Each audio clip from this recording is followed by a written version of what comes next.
welcome back to another day, another episode of the Daily Grind.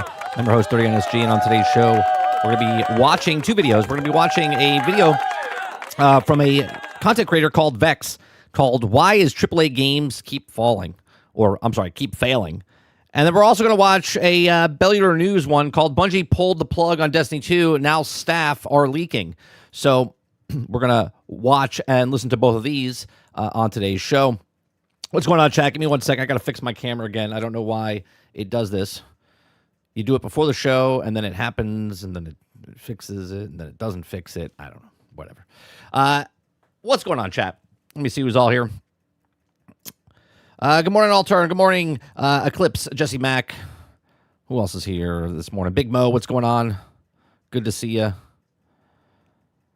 Travis, what's going on? All right, so I watched 4 total videos, okay? We watched the one yesterday, and we watched 3 this morning before I got live on stream, okay? I watched Skill Up's review, I watched Destin Laguirre's review, and I watched Luke Stevens' review on James Bond, okay? It's exactly what I thought it was going to be. Everyone talked about it in a way, and I watched how they played it, and they watched how they talked about it. No one brought up the stealth in any way, shape, or form. And in all their footage, all they show is the actual kicking ass, which had no problem with, right? Had no problem with the combat, had no problem with anything else, right? The two things I had problems with is the car driving and the stealth mechanics. Every single person, the way Luke Stevens talked about it, he didn't play stealth. He did stealth until he got exposed, and then just Batmaned his way out of it, or James Bond his way by punching everybody. Skill Up did the exact same thing. Destin Laguirre did the exact same thing. Okay. You can play the game how you want. My stance on the thing is the stealth looks horrendous, which is probably why they went guns blazing / fisticuffs the entire time, because that's the way they wanted to play the game. And I have no problem with the way they want to play the game. But I also, as a reviewer, they didn't talk about the stealth. They just said, oh yeah, there's stealth. And the way they talked about it was there's stealth, there's puzzle solving, and then there's unleashing the fists or whatever, basically. So all of them talked about it in a way of their play style, of which we all knew, right? You're going to get into a match, and you're going to punch your way through it, because that's what people like to play video games with, right? As far as the stealth goes, in a half stealth game, we've seen multiple footage of how bad the stealth is. Now, yesterday's video that we saw of the person reviewing it said that the NPCs were terrible, even on the hardest difficulty. The other 3 people, Skill Up, Luke Stevens, and Destin, didn't say anything about any of that. Okay, didn't say anything about any of that. And again, I think it's based on the way their playstyle is. The playstyle of the thing, the way they played, was they wanted more action. Each and every single one of them, Skill Up, Luke Stevens, and Destin, all said that the action sequences were awesome, and they wish there was more of it, right? Skill Up in his review said, basically, out of the 15 hours of actual time, the actual action sequences, he said was about 2 to 3 hours, I think he said, okay, of the 15. Luke said that basically he wanted more of it, like it felt so good, right, to beat everyone's ass, basically. He never said that, but by punching everybody, that it was a lot of fun, and he wanted more of it. But no one ever brought up the stealth. And I think because the stealth is so bad, I think that's why they just went in fists, right? Which is understandable. I still stand by what I say, based on a lot of the footage that we watched. The stealth looks bad. The NPCs look stupid, but I guess that's not a thing, as long as you stand up and go, hey, I'm James Bond, and then they come at you, and then you just fight everybody, right? Because the combat feels good, and I understand that, right? But if you want to be a stealth game, I think it's going to be pretty lackluster, hence why you would go towards just punching everybody. But that's what I saw of the 4 total reviews that we watched. We watched yesterday's one, and he's the only person that talked about it in a way where he said that the NPCs were dumb. And all the other 3 guys never mentioned anything about the NPCs because of the way they played it, is the way I'm going to assume. All right. What's going on, Kylo? Good morning. Morning, just enough.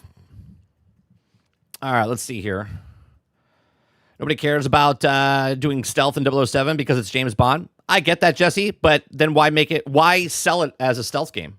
Why put stealth in a stealth game?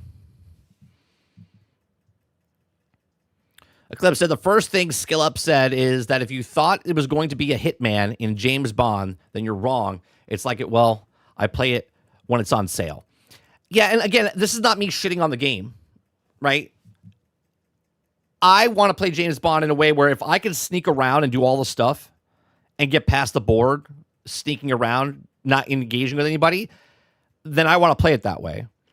And obviously you can, but I think it's going to be less immersion. It's going to be immersion breaking because the NPCs are so dumb, hence why people just get exposed and then they just fight everybody. That's what I'm assuming. Altered says, amazing from a spy game that everyone wants to do is get exposed and fight people instead of being a spy. Right. Jesse Mack says, and James Bond don't know as stealth character. He's an outcast child and never also listened to the rules. License to kill 007. First Light is too bad. James Bond has license to kill all time. No, he doesn't. No, all the reviews that I watched, you only get to pull your gun out is if someone pulls a gun out on you. Well, if all the guys on the board don't have guns, only certain sections, I would assume it's like, let's say the level has like, and again, I don't know because no one actually said this, but let's say like one level has like 4 breakdowns. Okay. So like the first section, they're not going to have guns. The second section, they're not going to have guns. The third section, they're not going to have guns. And when you get to the final section, they might have guns, right? In that first level. And then you can have license to kill type of thing if they point a gun at you, right? I don't think the other guys in the other part of the board are going to have guns, so you would just do fisticuffs basically the entire time. Again, I'm not saying the game is bad. I'm saying I'm not interested in the game because the NPCs look bad as far as the spy stuff goes. He gets into the shootout and punches people in every single movie. Alternate every fucking one. Again, I understand, but when you make a video game and they say you get to play and do different ways you want to play, right? So if you want to go in guns blazing after you get your license to kill, cool. If you want to punch everybody, cool. But if I want to stealth, the stealth looks like shit. That's my problem. So because I want a stealth game and the James Bond stealth game that you can play is not good, I'm not interested in it. You see what I'm saying? I was thinking of saying always has a license to kill as a character, not from gameplay. Yeah, no, he doesn't always have a license to kill. They literally said it in all the reviews. Right, that's what I'm saying. Nobody cares about stealth for Bond. Well, I would be that against you. I do care about stealth because I would like to play the game like I play Hitman, like I play Uncharted. Uncharted, Tomb Raider, all that stuff, I literally try to sneak around and take out as many people as possible without being seen. That's the way I want to play the game. Those games let me do that. This game, the NPCs are retarded when you're doing stealth. I've seen it multiple times. So again, I am not interested because of the stealth is not good. I'll just wait for it to go on sale. Because if they're going to be retarded, the NPCs, then I would rather pay $20, $30 than $70.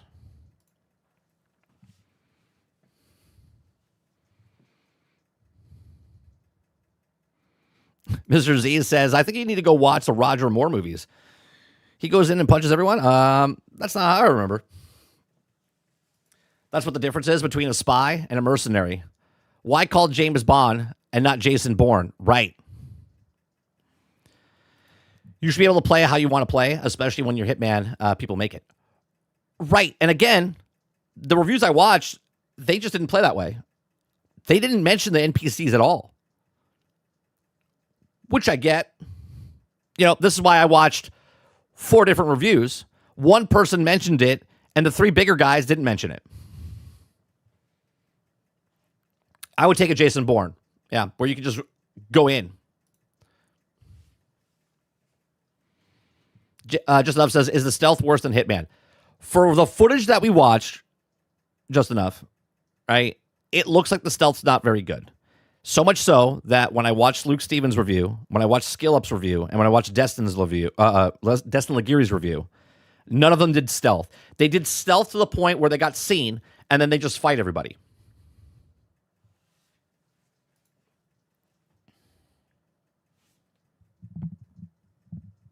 All right.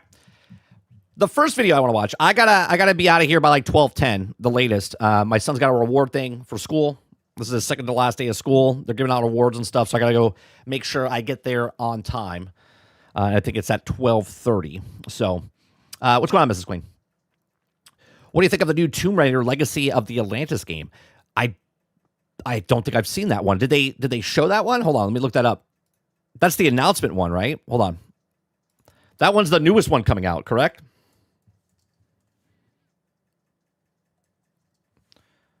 Legacy of Atlantis.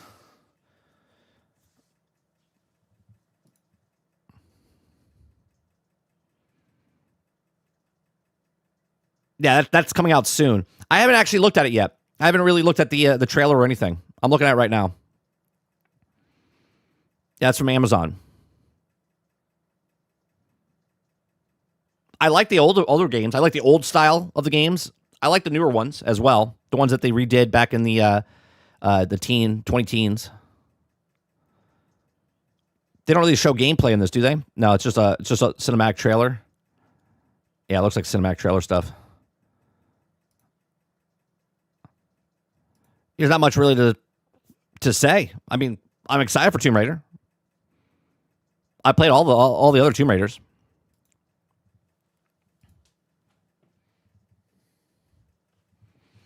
Travis says, it sounds like to me, like, hey, we all do this, but in our head we expect stealth game. But that's not what they ever planned. Stop. Stop right now. I'm gonna look it up. Okay, hold on.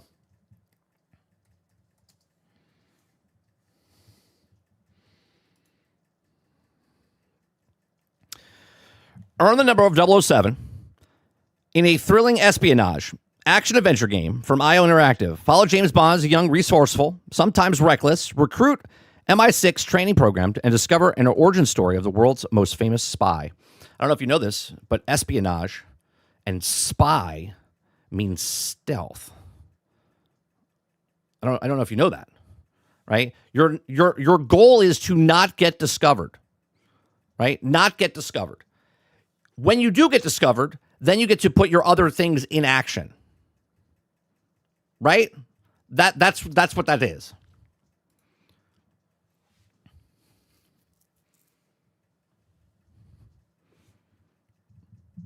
Like, that's the game modes inside the thing. They literally say during their talks that we watch, Travis, on stream, they talk about how you could do stealth in the game.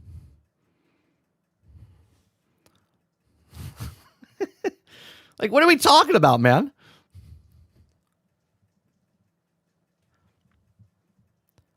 I don't know if you know this, but it said action game. I don't know if you know this. The actual people made the game that we watched the interviews for said stealth as well.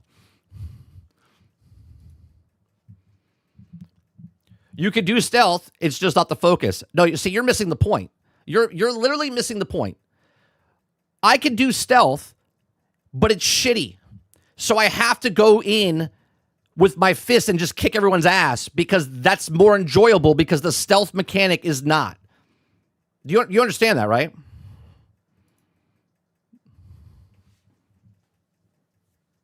Let's go on, Nate. I love how Travis doesn't really care. He's like, well, it's going to be a good game. Great. Enjoy the game. Me complaining about the stealth in a half stealth game, not being good at stealth, doesn't wreck the game for you because you can just go in and fight everybody. I'm not buying the game or getting the game because the stealth looks terrible. And every review I've watched, minus the one yesterday, doesn't talk about stealth. They say there's stealth in the game, but they all go in fighting everybody, shooting everybody, fighting everybody, and there is no stealth. So if you're looking for stealth, don't get this game.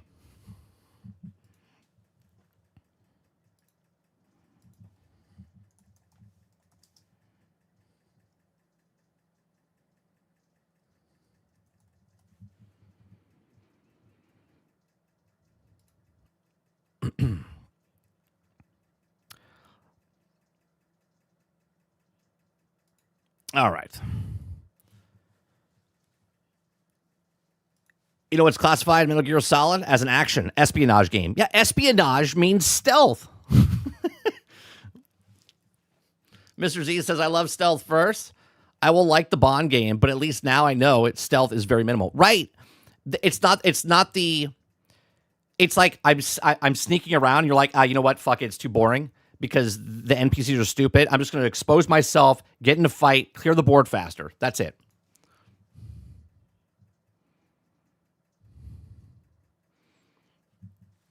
So it's similar to Uncharted. I don't care about stealth, but would play the full price for it. Nah, I'll wait till it's half price. Yeah, if you're a person that, look, every single person says it's a fantastic story. It feels like Bond, right? It feels like Bond. The action sequences are great. Everyone's talking about it in that way. If that's the game you're looking for, great. I'm looking for to be Bond and sneak around until I make a mistake and then I'm seen, right? That's what I'm looking for.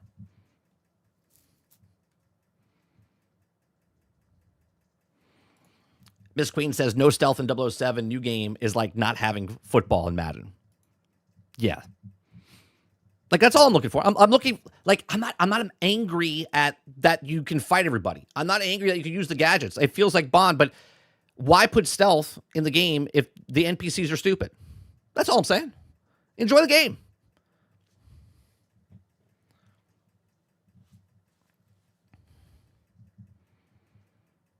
Imagine, though, pretending you're Bond and not getting caught. I know it's a huge stretch to believe that.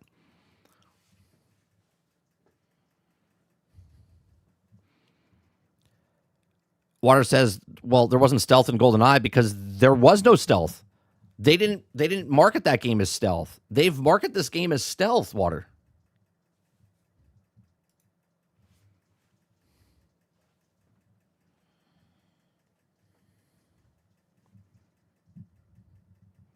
That's exactly what it gives me as same, Jason.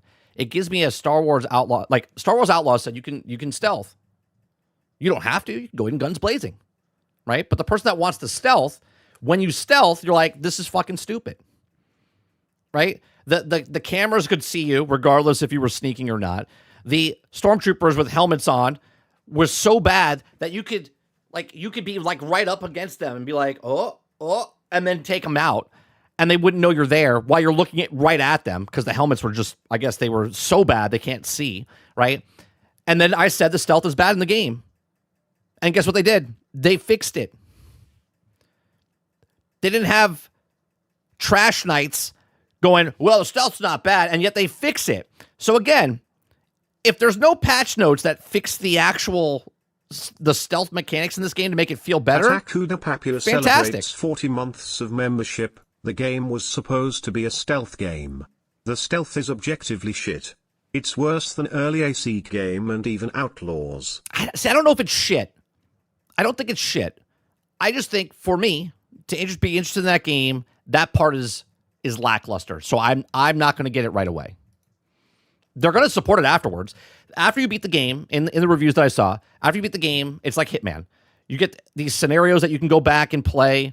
You can make it harder or difficult or less bullets, more bullets. You could do all these different things, right? And they said they're going to keep adding stuff to it. So we'll see. We'll see if they make it better.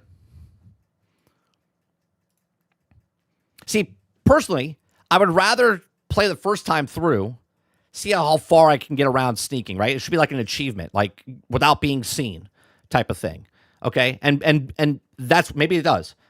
And you complete the game that way. And then there's another time you can go in with guns blazing. And then there's another time you can go in with just fighting with everybody. You know what I mean? Like, more things to do. Pone says, I think we need to remember here that not everyone has to like a game for you're excited for. If you like the game, play the game. If you don't, then don't play the game. Right. And that's what I'm doing. I'm not playing the game because I don't like the stealth mechanic that they've pitched to us that we've seen. So I'll wait for them to fix it.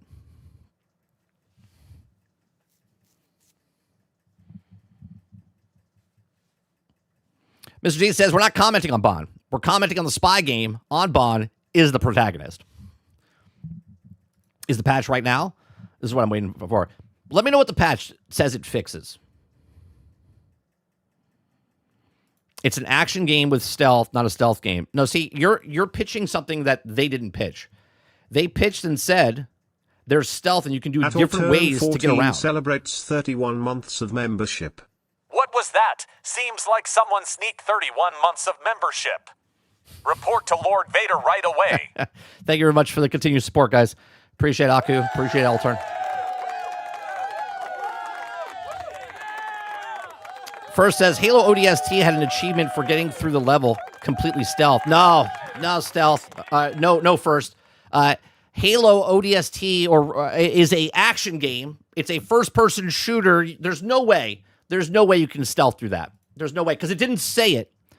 It didn't say it in the actual description of the thing. God forbid you played a game how you wanted to play the game.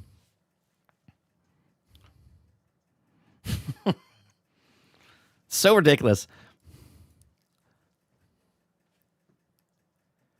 Do you see? Travis likes the game, so he's trash nighting for it because I disagree with the stealth mechanic that they said there's a stealth in the game, right? He's like, they made it clear. They made it clear it would be a big action scenes. I understand there's action sequences. They also said you could stealth. You can be stealthy. I'm not even going to give you the time of day to go back and look at the actual footage that we saw with them saying stealth coming out of their own mouths. All right, we're going to be watching Vex here. Vex has got a video here talking about why AAA games keep failing. So let's watch this. If you watch his video, the link is in the description of his channel down below. Hit that like button, hit the subscribe button, go over to Vex's channel. And if you like it, he's got 237,000, I believe, 221,000 subscribers. So go check out Vex. I've never even heard of him. And that's what I love about YouTube. There's so many people with so many big channels that make content that they never come across your feed. And then all of a sudden his came across my feed. And I was like, oh, well, this looks interesting. I watched the first 2 minutes and I said, you know what? We'll watch this on stream. So we're going to watch Vex, why AAA games keep failing. Let me make sure it's on normal. All right, here we go. You know, AAA games are just known for their polish, especially on release. We don't have a problem here, do we? Whoa, I just went through the map. Obviously, this is the new Lego Batman game. It's fine. It's fine. It's a feature. It's a feature, not a glitch. What you might be surprised to see is that the title of this video is kind of nuts and everything, but on Steam, it is being rated overwhelmingly positive. And generally speaking, the game is pretty impressive, but parts of it make it feel like a scam. There has been a growing trend. Would that be considered a scam? I don't know. I'm gonna let him finish. I don't know if that'll be a scam because you had a glitch that goes through the map, because it is hard to figure out what caused that. Like, you hit this building and it goes through. We found it in Hogwarts Legacy 2, where we fell through the map. And then I went back there again, tried a different angle, fell through the map. So that means someone just forgot to close off that section, right? Where it had the floor there, but it wasn't solid. So when you walked across the courtyard, you would fall through the map, which they fixed. So I don't know if that's considered a scam, but I'll let him finish. Over the years, especially with AAA games, to come out and they're just half-baked and they overcharge like crazy for it. Good morning, Shadow. Good morning, Wonder Rose. Who am I missing? I saw Mr. Z. What's going on? Who else did I saw? First, good morning. Pone, good morning. Nate. Miss Queen, good morning. I mean, you just look at the prices of games over the years. Holy shit. There's like deluxe editions. I've seen ones that are like $100 plus because they think they can get away with it. You know, Call of Duty wants to take your money at every step possible. Mostly negative reviews, mostly makes sense to me. Here's Black Ops 7, base game is $70, but you can pay $100 for the Vault Edition. So you could play that masterpiece. On the flip side, there's indie games that honestly could be offering more polish and be like half the price. For example, with AAA games, we got Borderlands 4. This game came out No, Borderlands 4 was perfect, right, guys? Remember? Borderlands 4 came out perfect. Everyone's still playing it to this day because it was just so phenomenally good when it came out. Baked. They said it was good to release and well optimized, but then behind the scenes, they were frantically working to optimize this game. And to this day, we've seen so many updates from Borderlands 4, and even just recently in one that was in March. Look how many updates there were. They were frantically working to optimize this game. And to this day, we've seen so many updates from Borderlands 4. It was perfect. There was no problems. Deep discounts won't happen to this game. And even just recently in one that was in March, they say, we are continuing to investigate and will further make improvements to the stability and performance. Why wasn't that there before the game came out? When did it come out, guys? August? Was it August last year when it came out? We're almost at a full year since this game released, and they're still trying to fix the stability and performance issues. But please give them full price for the half-ass game. So they're clearly not done fixing the game. Monster Hunter Wilds community basically completely abandoned it because the game was so broken for so long. And today, the player numbers for Monster Hunter Wilds is... Hey, look at that. The game people love. They wanted, Monster Hunter, let's get Monster Hunter Wilds. It was so plagued with performance issues, right? Everyone's talking about the drop of Marathon players and Battlefield players. Look at this. 1.3 million people on Steam, and it's down to 7,000 with 15,000 concurrent, right? But please, give these companies full price for your games that are not optimized. Less than... I know what someone's going to say. Well, that's on PC. Shut up. Shut up. It's not optimized for consoles either. The game that came before it, Monster Hunter World. A little bit more of an obscure game, Stalker 2, came out, and it was really, really broken for a while. And it did improve over time, but maybe this isn't a AAA game either, but it just launches in this broken state and expects everybody to deal with it while at the same time paying like $70. That's right. But things get even crazier, boys, because did you know that you can buy early access to some of these games? Early access, 3 days early access for an additional $30 to $40. For example, Silent Hill F, you could buy 48-hour early access to this game. As I look at this, the base game is $70, and I think I paid for it because I think I did get early access to it. It was $80 for that, which isn't the most egregious that you've seen. You could now think about that for a second. Games are unoptimized, broke, buggy, unfinished, and not only are they charging you more than full price, okay, to be broke, buggy, and unfinished before the day one patch that comes out for everybody else by playing a game that's even worse.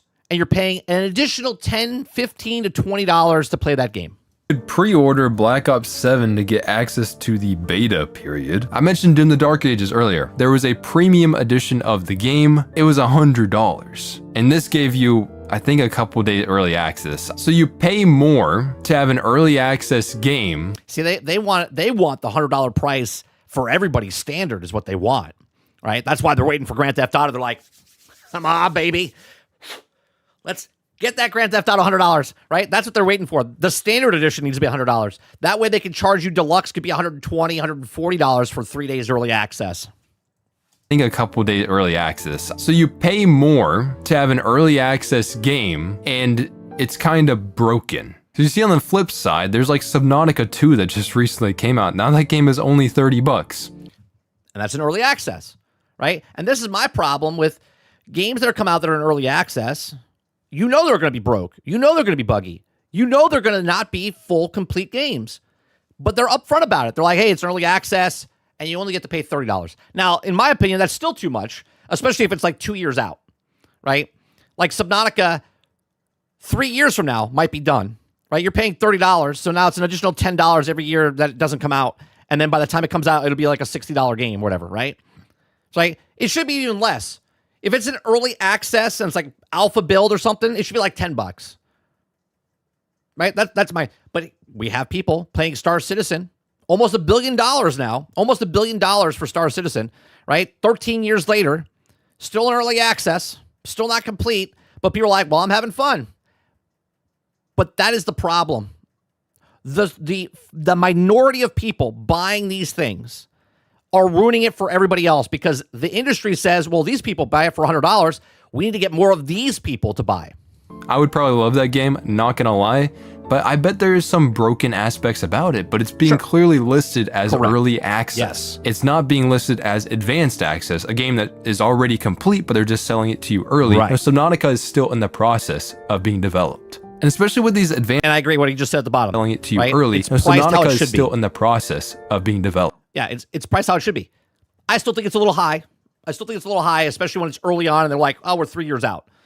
But at least it's better than $70 full price for a half-ass game. And especially with these advanced access games, not all of these storefronts are as generous as Steam with the returns. Like if you buy advanced access on Steam, then you can just kind of return it if you have less than 2 hours in the game or if it was completely broken. But if you're on like Sony, PlayStation, and Nintendo, their refund policies are not nearly the same thing. And at this point, I have about 15 hours in the new Lego Batman game. You have to pay $90 if you want to get 3-day early access. Now, I think this is a very small problem. It's a problem, don't get me wrong. But I think the $90 version is, one, the people that have to have it. These are the Keeping Up with the Joneses. These are reviewers. These are people that are not asking for code, or maybe they're asking for codes, not getting codes, but they want early access so they can get the new game so people can watch them type of thing.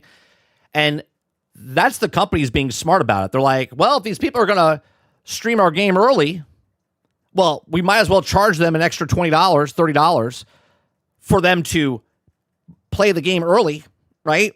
So now they made an additional $30 off the people that are making money off of them by streaming the game and doing all this other stuff with ad revenue for early content creators, or people that are just want to keep up with the Joneses. Like they're like, oh, I got to get this game early. Look at Forza Horizon 6, right? Early access on Steam, 3-day early access. They were charging $100. Was it $120? For 3-day early access, and they had like 1.5 million people buy that game. That's crazy.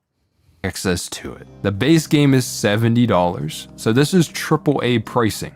You should be paying for quality, $90, and that is $96.74 after tax. And yeah, you get some extra bonuses, but especially at this point, you're paying for the 3 days, let's be for real. And you get the privilege of paying a premium for this. Yeah, like what is that shit, bro? I have already been... Yeah, look at the all the pixelation that's happening, like the screen tear. I mean, I have quite a few hours in the game, but just towards the beginning of the game, I've already been soft locked 2 times, meaning I could not progress in the game at all. This is supposed Wait a minute. What did he just say? In the game, but just towards the beginning of the game, I've already been soft locked 2 times, meaning I could not progress in the game at all. This is supposed to ping stuff you can interact with too. It's fine. It's fine. They'll fix it. They'll fix it in the patch. Patch 1, patch 2, patch 5, patch 10. A month from now, 2 months from now. Don't worry about it. It's fine, guys. It's just gaming in 2026. I would just not see anything. My other thing is like, is it bugged out? Didn't happen to me. That's what someone's going to say in chat. Didn't happen to me. I don't know what the problem is. All right. And these were in tutorial sections of the game. And along with countless other bugs, this is really disappointing because I think the Lego Batman game... Vex seems like a young guy, right? I'm 48. He's probably in his 20s. Okay? Right? If he's not in his 20s, maybe he's early 30s. It looks like he's in his 20s, right? He plays a game like this, right? And I don't know the guy. I'm just watching him, okay? And let's say this is the first game at... Obviously, it's not the first game. That's why he's making this video, right? But let's say this is the first game at it's broke for him, right? So that starts to chip away a little bit. Then he gets the next game. And then something else happens. He pays $70, $80, $90, $100 for a game. He's like, this can't happen twice. And then he has another game, okay? And then he's playing the game, and then that game breaks for him. Soft locks him, falls through the map, glitchy, whatever it is. And that chips away at him. Now he's 29, 30, buys another game is broken, buggy, right? And then by the time he's 35, he's like, I'm fucking tired of this shit. All I want is to give you my money and get the product that is finished. That's it. That's it. Every single person that, as Eclipse puts it in chat, right, is a trash night, okay? Just because it doesn't happen to you, and we bring up stuff to tell you that this game is broke, buggy. When I played Marvel's Avengers, as bad as that game was, I got hard locked where I couldn't get into the final boss of the game to fight MODOK, okay? Couldn't fight him. I had to wait 14 days for a major patch, but I paid full price for that game, and I couldn't beat the game. I had to wait 14 days, okay? 14 days. Trash. I will never defend a game that's trash or broke or buggy. If it doesn't happen to you, good. Shut up. If it didn't happen to you, great. But it's happening to other people. And that, okay, shouldn't be happening to anybody that pays full price for a game. These are just facts, guys. Game has a lot to love. It's kind of like a cross between the Arkham Knight game, that's an open world Batman game that does look pretty freaking sick, and then it's like Lego. So it's like fun, lighthearted, probably the best DC game. Little bugs are fine, Nate, right? We're not talking about little bugs. We're not talking about, a little pop in here and there. We're talking about hard locks, soft locks, game crashing, falling through the maps. We're not talking about, look at the guy, he's floating in the air, he's twitching out. We're not talking about stuff like that. We're not talking about glitches and bugs that are funny and humorous. We're talking about things that are literally broke that have to make you stop playing the game, reset the game, and start over again. That we've seen in years. It makes sense why people are so positive about it. But even going into this launch, there was already some signs that things were honestly going to get pretty freaking scary. Here was a PC system requirements, and the big thing that everybody saw in these graphics is that the game was targeting, say on recommended, it was targeting 60 FPS, but it was saying with frame generation. Right. Playing at 30 FPS, and then you're going to frame generate to 60? And this wouldn't be atypical for a bunch of Unreal Engine 5 games, that's what this is. A lot of these games rely on upscaling and even frame generation in some cases just to get playable levels of performance. What's funny about this whole thing is there was a ton of controversy about it. People were crashing out on Twitter, but then the game launched, or it came out in advanced access. From my experience, it runs pretty damn well. Nothing like what these system requirements were making it out to be. What's even more ridiculous is I would even call this game well optimized. Yeah. It's very scalable on all kinds of computers. Although at times when you're playing the game randomly, goes down 50, there you you go. might see it just completely fall apart and destroy itself. I also tried generating from 25 FPS to 50 FPS while doing a car chase. It's like playable. Yeah, this is bad. Yeah, I'm glad the game doesn't necessarily need these things, but the bugs. Remember, we are paying. Hopefully these get fixed. And that's the thing, right? It all depends on how many they sell. They could fix them. But you know how they'll fix them really fast? If less people bought the thing and they're like, how come no one's buying the game? Well, it's because people are telling you that there's bugs in the game. And if you don't buy the game, guess what? They're going to fix it pretty fast. But if they make millions and millions of copies sold, they're like, well, we made our money. Take our sweet time. $90 to play this early into what feels like just beta test the game at this point. Now, I got soft locked in a map menu. I can't move the map. I'm pressing all buttons. This is me moving the map. It's fine. It's fine. Mouse now. I'm pressing F, bro. It's bugged. Craig says, what a world we live in, bitching about PC specs about a Lego game. I think you're missing the point, Craig. I think you're missing the point. He's talking about AAA games in general, not just about Batman.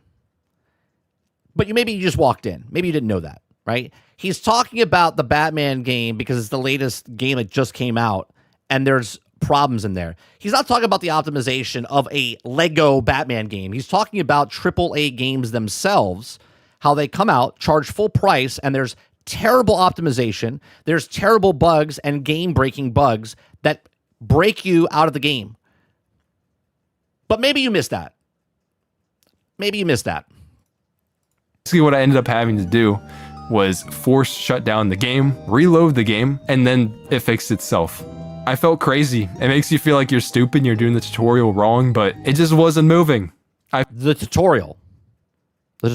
Feel nuts. Another instance, this was very early in the game. This is basically a tutorial fight. I got soft locked in this room because all the enemies were dead. I had no clue what to do. I thought I was missing. Stop it, Vex. I think you're doing this for clout. One of my chat members says you're doing it for clout. Clout for milking for clicks. You can't complain about stuff that's soft locking you in a video game that you just paid $90 for. Something, but I think a cutscene was just supposed to trigger. Let me do that section again. I'm wondering if like killing the last enemy is supposed to trigger something and it just didn't trigger. Holy shit, it was bugged. Because after restarting the game again, and then the cutscene just triggered this time. Another time, I was just driving down the street trying to have a merry old time, enjoying the Lego Batman game, and I just fell into the back rooms. We don't have a problem here, do we? It's fine. It's fine. Whoa. Whee. I went through the map. Holy shit. Yep. Clout chaser. He's a clout chaser, guys. Even Gordon's here. You can literally see the cars and stuff. I was literally just driving the fucking car, bro. But I'm pretty sure if I step off of this, I die. This happened to me in Hogwarts Legacy. Die, right? Oh, I just want. See, now it's a completely different game. Now you're just playing a game. You're like, oh, let's explore. What the fuck? Oh, I'm just falling. It's crazy how big the map is, though. I mean, that's low-key kind of cool. Holy shit. Oh, okay. Because this is like, you can see through it. Oh, wait, I just walked right in. Yep. Wait, what? Well, there's another time, which maybe this is just an oversight from the developers and how these hitboxes and stuff are shaped, but I was just driving and I got stuck on a manhole cover because it was hitting the bottom of my car. I mean, Well, obviously, your car's a Lego. It got attached to one of the other Legos with the technology they have with the plastic bricks on top of the other plastic brick, and that it just attached. I mean, that's fine. it's not that big of a deal, but that just feels goofy to me. Or how randomly, if you're in the car, it'll just start reversing uncontrollably. Dude, it's doing the thing again. I'm backing up. I'm not pressing anything, bro. What you have to do is pause the game, so it basically resets the input, and then you unpause. Oh, well, that's a feature. That's to make sure you're in drive. Because if you go backwards, it's making sure, hey, are you paying attention? You need to go into drive. That's it. Then it fixes And I'm being facetious here, guys. All of these things he's talking about in this brand new game, that's $90. itself. And this bug happened to me like, I think 3 or 4 times. Like, it was pretty common. Or this time where the crosswalk paint was just appearing and disappearing. Schrodinger's jaywalk. Which I guess leads me into the performance in general. Obviously, one of the controversial points about this game is surprisingly good. Let's first talk about the RX 6700. That's right, Crowded. They're trying to keep people engaged. Like, hey, are you still here? We're going to put the car in reverse. Now, this is basically the exact same GPU that is in the PS5. And if you're looking at the system requirements, it's really just a little bit faster than the 6650 XT on the recommended spec here. Right. They're saying running at medium settings at FSR quality with frame generation. We're not even going to bother with the frame gen. Because medium settings FSR 3.1 on quality 1440p can get you like more than 80 FPS in the city on its own. It runs really smooth, which is just crazy. I don't know what they're tripping on when they came out with the system requirements, because this is really smooth. And you can even turn this up to high settings, which does look quite a bit better, and you can still get like 60 to 70 FPS in the city. Like, it's pretty nice. Now, the weird thing about this is they've relied so much on upscaling and stuff, at least in the system requirements. The FSR upscaling just completely falls apart in a lot of circumstances. You see all this shimmering going on because as you switch, That's a feature. It's the shimmery. It's Gotham. Gotham is just shimmery. over to even Epic's Unreal Engine 5 built-in upscaler called TSR, it looks better than AMD's proprietary upscaler. So I don't know how they expect you to rely on it, and then they put in this implementation that looks like shit. I don't know how they didn't notice it. Now, because this is like a PS5 GPU, I did want to see how it would play at 4K. And if you were to turn it at 4K, on medium settings, TSR 50%, so 1080p to 4K, you can get like 70 to 80 FPS. Like the medium settings look pretty solid compared to the high settings. They're not that bad. There's quite a bit of pop in, which leads me to the next minimum requirement GPU, which is the ARC A580. Now, compared to the other GPUs that are here, the A580 is logically a lot faster than them. And what I saw in game is it was pretty freaking performant. Like what they're saying is using low settings at 1080p, XeSS balance, which is 50% resolution. So this would be 540p up to 1080p, and it just destroys that. I don't even understand it. It's well over 100 FPS. Why is this? Nate says, how come no one else said all these things? So I have a question, Nate. Do you think he's making this up? See, here's the thing. It doesn't matter if there's 1,000 people that have a problem or if it's 10 people that have a problem. When people say they have a problem with the actual game that they paid for, right? He's showing you the problems. He's showing you exactly what's happening here from him playing a $90 game. The point of this whole video, if you guys missed it, as it says, why AAA games keep failing, right? It's not about the Batman game. He's not giving you a review of the Batman game. He's giving you an example of the latest game that came out that is broke, buggy, unoptimized, and unfinished. Unfinished meaning I shouldn't fall through the map. Yes, there are glitches. I shouldn't have soft locks where I have to shut down the game and go back into the game to fix the thing, right? This is why we call people trash nights. Because it didn't happen to you, because the house next door is on fire and your house is not, you're like, well, my house is fine, right? You're like, I don't know what that guy's complaining about. My house is not on fire.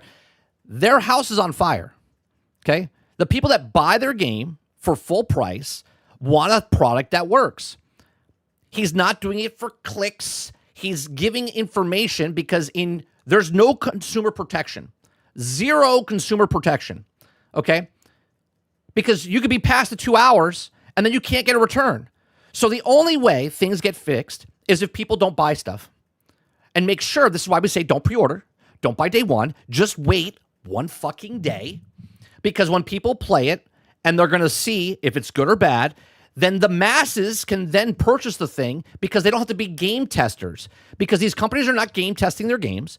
They're just putting out games that are in early access. Again, not Batman. We're just talking in general, right? They put games out in early access. You pay 70, you pay 80, you pay 90, you pay 100, you pay 120 to be a beta tester for these games to then find out the problems, and then they patch it after the fact. This has to stop. Games used to come out broken, buggy in the past, absolutely, okay? But we live in a day and age now where they can literally fix the things before they charge you $90, $100, $120 for these games.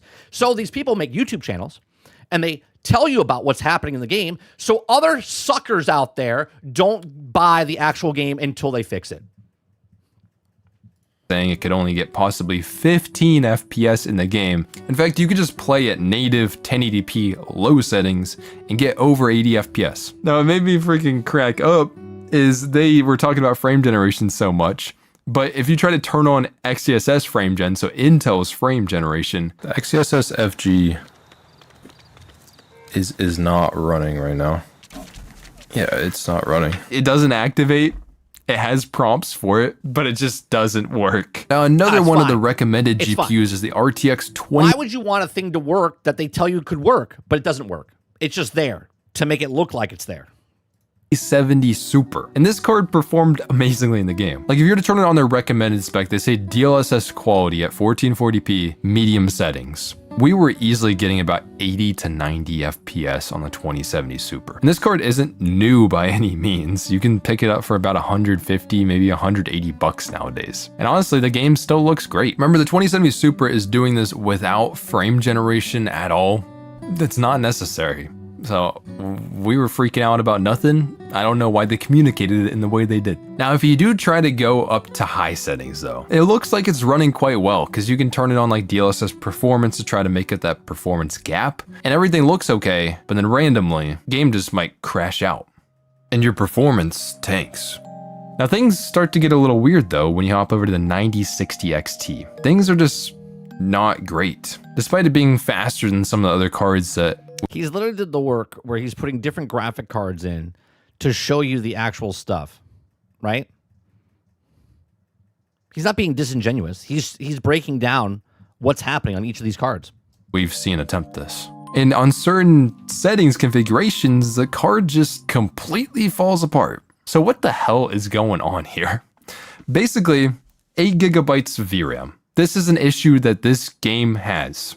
Maybe it's on the developers. I've seen other Unreal Engine 5 games at high settings run completely It's probably Unreal Engine 5, I'll be honest with you. fine, but this game struggles if you have 8 gigs of VRAM, especially if you go over medium settings. And to be for sure, I compared the 8 gigabyte 5060 Ti from Nvidia versus the 16 gigabyte version of the exact same card. And at low settings, the performance is pretty much identical. At medium settings, it's still pretty much identical. But if we hop over to like high settings, the 16 gig one gets about 65 to 70 FPS, whereas the 8 gig one gets around like 45 to 50 FPS. And things only get worse as you go up to epic settings at 1440p here, where the 16 gig one gets like 45, 50 FPS. Look at the 8 gig. 8 gig is like a flip book. The 8 gig one breaks. It just breaks. It's at like 20. It sucks. Like if you have 8 gigs on your GPU, man, that's freaking tough, boys. I ain't gonna lie. If you do turn down textures, if you want to play high settings, but turn textures and materials down to like medium, I did have some luck on the 2070 Super. So generally speaking though, the game runs quite well and it's very scalable. Like the difference between medium and high settings, I don't think graphically is that crazy or anything, but man, it runs so much better. And even low settings in the game. Isn't that funny though, Eclipse? Right? Eclipse says it's because of the open world of Unreal Engine. Yet everyone wants to use Unreal Engine for an open world. And yet it's got the worst problems, right, with Unreal Engine. And now Unreal Engine 6 is coming out, boys. Don't worry, they're going to fix it. Gives you a lot of performance, and I don't even think it looks that bad for a Lego game or anything like that. It basically just takes you back to like how some of the older Lego games looked and played like. I think that is perfectly fine performance. And just to put this game to its knees, I just wanted to see if this game can destroy an RTX 5090. As other Unreal Engine 5 games that we've seen, the 5090 will sometimes get destroyed trying to max these games out, even though this is like a $4,000. Imagine paying more for shittier quality. Imagine that. Graphics card nowadays. What we're seeing is at native 4K max. Hence why Steam is coming out with the Steam machine and is locking it at 60 frames. And they're like, yeah, it's a mid-tier card because that's what most people are on. Out settings, so epic quality. It can still get like 60 to 70 FPS in some of the most demanding areas of the game. And if you were to like turn it to DLSS quality, then you can now get like 85 to 95 FPS, even hitting 100 FPS at times. It's pretty good. But it is weird that in the system requirements, they were relying so much on upscaling because especially with it, upscaling can look pretty weird. Like you see this sign, this red sign. This is kind of to be expected with upscaling this much, but you know, you get weird shit like this. Though I will say, because of how the game looks, and this is how we'd expect a Lego game to play, and how it's optimized, you can get away with upscaling more because the game isn't like hyper realistic or hyper detailed and shit. I did also notice, and this is a common trend with Unreal Engine 5 games, but the animations, as something just gets a little bit further away from you, all of a sudden that animation is just running at like 5 FPS or something. It's running PowerPoint FPS numbers. I also found it really interesting how Lumen, the lighting system Unreal Engine 5, it's doing a lot of the lighting in the game, but it's not doing everything because the reflections are based on screen space. So only the shit that you can see in your screen can you see those reflections. As I pan the camera up and down, you can see them kind of like phasing in and out. As you walk up to like a mirror, you might notice that you do see a reflection of your character in the mirror, which might think that you have full ray traced reflections in the game. But on a little further analysis, you'll notice that the reflection doesn't show Batman's face in it here. You're seeing his back, which means that this reflection in the mirror is a screen space reflection. Because you're just looking it's just taking what you are, what you can see on the screen. Mimicking it can lead to these weird reflections that are like, what the hell is it reflecting there? Honestly, a lot of times, I think that might be a good way to optimize the game because as you're just running by in an area, you could just get away with that. I honestly think it looks quite good in a lot of situations. Now, in some situations, I don't even think you need it, to be honest. There are real reflections, kind of. I think they're faking this with a camera So $90. Now, the game is pretty fun. I think it's got some charm to it. It's pretty creative, but at the same time, are we paying $90 to beta test the game? We see so many games following this trend. They're charging more for early access, more to the people who are gonna beta test the game for them, when really those are the buyers buying a deluxe edition upgrade that should be treated the best. They should be getting the best experience. That's correct. They're paying you so much, and you're basically giving them an incomplete experience. How is this okay? And again, like I said earlier in the video, right? You're getting a fan, super fan, let's say, right? Doesn't matter what game it is. They're like, I want this game because I'm a James Bond fan. I'm a Batman fan. I'm a Star Wars fan. And they play these games, and they're your best fans. This is where I was. And then they shit on you because the game is broke, buggy, and unfinished. And you're like, why did I pay that much money to have a worse experience? So then I wait, because the longer you wait now, the better the game gets, and the cheaper it goes, right? It's like, it's asinine. If I pay $90 or $100 now, I'm a beta tester. But if I wait 6 months, I pay half off, and the game is complete now, okay? If I wait a year, it's even better, right? And it's complete now, and I pay $20 or $30. So what is my incentive as a customer, right? As a customer, you don't want to buy the stuff right away because it's broke, buggy, and unfinished. If you're a consumer, which you just eat up everything in front of you, right? You buy it and you don't mind anything. You're a trash knight. You defend everything. You're like, well, it didn't happen to me, even though there's broken product there, right? It doesn't matter if it didn't happen to you. The people that bought it, now they look at it and go, well, what's the market? Oh, we had 500,000 people pay $100, and they're like, oh, that's pretty good. How do we get 750,000 people to buy $100? Well, we just have to market it a little bit more. 2% of the people that are playing this today, right? And they push hard to sell it right away. And this is why people buy it. And they're like, I didn't have a problem. Well, probably you didn't have a problem because you played it for like 30 minutes because your backlog is so hard, right? And you're not even playing a game. Maybe you play for 2 hours a week and you're not even doing it, right? Maybe you don't even notice it because half the people that play video games don't even notice 60 frames to 30 frames, okay? They don't notice reflections. They don't know any of the stuff. They're just like, I'm having fun. Great. Spoon feed yourself, have fun, but then don't be a part of the conversation when someone points out something that this is broke. And go, well, it wasn't broke for me, so that means it's not broke. No, it's broke, and you paid more money for it. The only way this stuff stops happening more and more is not pre-ordering, is not buying day one. Why would Cyberpunk, we're bringing it up, okay? Why would Cyberpunk, if they made all their money back before the game launched, what would make them fix the game? If they already made all their money back, why would they have to fix it? Now, they're credible, and their stock market crashed because of people made a big deal of it. And then they fixed it for the next 2.5 years because they made a oopsie. But now, because they went back to the drawing board and they made a really good expansion and they launched it to people, everyone's like, it's one of the greatest games ever. Fantastic, right? But you waited an extra 2.5 years. Now imagine if the game just came out that way without all the hoopla about complaining about the game being broke, buggy, and unfinished when you paid full price for it and it made all its money back. My opinion, if you're buying games, obviously buy it from somewhere you're going to get a refund if it really is that bad. But at the same time, I just wouldn't do this at all. I'd just wait a few days when it comes out. Oh, that's amazing. Why would you wait a few days? Because you can let everybody who's stupid enough to buy the game early access to tell you and have them fix the game. I've never watched this guy's video, right? He came to the realization of watching or doing his own stuff and said, stop doing it. Stop doing it. See, they chipped away at him. They chipped away at him long enough. And now he's like me. Don't buy day one. Don't pre-order. Wait for the people's jobs that it is to review the thing to tell you if it's broke, buggy, or unfinished. Everybody who's stupid enough to buy the game early access. I like how he put like me at the bottom because he was dumb enough. Just wait a few days when it comes out because you can let everybody who's stupid enough to. Now he probably won't buy now unless he's doing reviews, obviously. Okay, if that's his job and he does reviews, but he probably won't buy the next game that comes out until it comes out. If that's not his job, like he just plays games and talks about games and not reviews games, he probably won't buy the next game on day one because he's probably burnt out of buying games at full price and being broke. Buy the game early access to tell you and have them fix the game by launch day. I guess at that point you could just wait until the game eventually goes on a sale.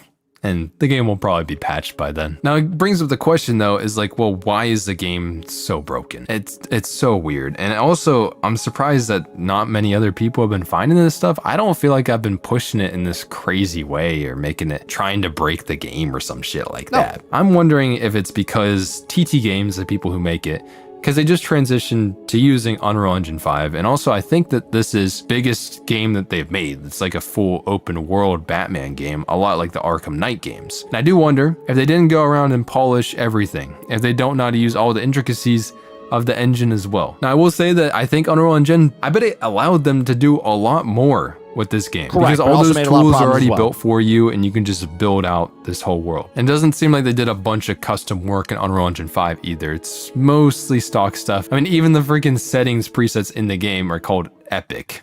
Fortnite reference. It's not really an excuse, but at the same time, open world games generally are pretty buggy. We saw this especially with games like Crimson Desert. Now they've been updating that game like crazy, fixing a ton of shit as it's come. Because they have admitted that it wasn't good at launch, and then they've added stuff. People are having fun. I've had fun with the game, right? But to say that there's no problems with the game, that would be disingenuous, wouldn't it? I'm out, but definitely was not in a great state at launch. And I do like the Lego Batman game quite a bit. Like I'm enjoying it. It's pretty fun. It is dead easy though. This is just overpowered. I think it'd be fun to play co-op. That's a lot of the big aspects of the Lego games. Don't think any of these games, especially charging the price that they are, I don't think they can justify launching in a state like that. They should be launching in a very polished, ready state. Let me know what you guys think about this in the comments. They don't have to. They don't have to launch in a polished state because they have enough people that will pay the $90 that covers the people that wait for a sale. Right? If there's 1 million people, let's say, that buy the game at $90, well, they've just every two sales is another sale, basically, right? If I paid $90 and someone else paid $90, what's 180? That's 3 games they basically sold when 2 people bought it. Okay, yes, games are at 70, but they really shouldn't be. They should be at 60 still. Okay, and that's how they make the money. They look at it and go, oh, well, if 2 people buy the game at 90, well, that's 3 sales, and that's how they get away with it. Because they can, stock the pile of money up while they wait for the patches and stuff to happen. But if a game doesn't sell right off the bat, they have to be like, oh shit, what do we do? Well, it was showed that your game is unoptimized and broke and buggy. And now everyone else is like, oh, well, they're not buying it. Well, why are they not buying it? Because your game is broke. So they have to fix it. If they made all their money, they don't have to fix anything. They can take their sweet, sweet time because they already have the player base and you can't get your money back. Below, who knows if they got forced to put it out early. I'm not 100% sure if they're ready to launch it or not, but how do you get soft lock twice? I'm going to see you guys in the next video. I'm glad the game does run well. I was scared about that, as most people were. But that's going to be it for me. Hope you guys have a good one. I'm going to see you guys in the next video. There you go. Never seen his videos before. Pretty level-headed. Right? Just telling you how it is, just giving his experience of playing Batman and talking about wire games, right? He looks pretty young. Probably doesn't have that much experience with when it comes to crashing games, and all of a sudden he's like, why is this happening? He played Borderlands. He's like, that was unoptimized. He played the other game that was unoptimized. Well, they're just chipping away at him, right? Hell, my 11-year-old kid, when he played Microsoft Flight Sim 2024, is like, why is this broke? Then he played, I forget what other game it was. He's like, why is this broke? Right? He's starting to see it, right? I do this show in the morning when he's not here, right? So he doesn't really hear me complain about the stuff, okay? And then when he has a game, I'm like, oh, it's just the way it is, blah, blah, blah, right? Because I don't want to, like, destroy him because he loves video games. But yet, he's starting to notice. He's like, why do they put out a broken game? And he asks me questions. I'm like, well, that's how they, there's investors, and investors push the game out before it's ready, right? It's not the devs, right? Most of the time, it's not the devs. Right? Most of the time, it's upper management or the investors, the suits that push it out. They're like, well, time's a ticking. We got to get it out the door. Right? And that's the problem. Right? That's the major problem. Good video. Give it a like. Give it a sub. Vex is his name. Links in the description to his channel down below. All right. Let's go to the next one, which is Bellular news. talking about Bungie pulled the plug on Destiny 2. Now staff are leaking. Okay. Bellular News' link is in the description down below. Right. Tarnish says, then they asked me, why are you pirating? Jesse Max says, how many times has an investor made a lot of less on profit at the games and they were broken and unpolished, incapable of the groundbreaking games? I know all of them. We're all pissed. Well, the problem is they would rather make the money up front off a bunch of suckers than make the money down the line with a bunch of, crowd, community, right? Because people are like goldfish. This is a proven stat, right? We forget a lot of things now, especially in this day and age, right? We like do something, and then we believe in our heads because by nature, humans, we see good in people. And we're like, we were screwed over once. It's not going to happen again, is it? And then when you do get screwed over again, you kind of forget about it. And you're like, well, that was a year ago. It still surely can't happen still again, right? It's like, and then it happens again. It's Vex, VEX, I think is his channel. Oh, Vex, awesome PlayStation game. Water says Destiny 3 is happening, right? Nate says, I just starting out on 007. The first mission is sneaking stealth. Fantastic. Skill up at the beginning of the game is terrible. And then it gets awesome. Don't get seen. Don't get seen. All right, let's watch Bellular News here talking about Bungie. If you guys like it, hit that like button, hit that subscribe button. If you'd like to go above and beyond that, become a member as little as $5. In 2022, PlayStation paid $3.6 billion for Bungie, and that was paid for on the strengths of Destiny 2 and the promises of the company's leadership. That leadership is now gone. Pete Parsons took his golden parachute. No, not Pete. Yeah. Pete Parson, golden parachute. We have a song on Spotify. Check it out. And now Destiny 2 is also gone. And with not even a month of notice, they've just pulled the plug. The live service is over, content is ending, and now they're getting ready for, quote, a new beginning for Bungie. But that announcement was only really the surface. I like his new look he's going on here. It's like Steve Jobs. He's got the black on black with the black background. I'm not making fun of it. I actually think it's nice. It like stands out. Of this. Everything that's came out since is the real story, and overall, I think it's a lot worse than Bungie are saying. What we're absolutely seeing is the old world dying and the new world struggling to be born. Layoffs are already being floated.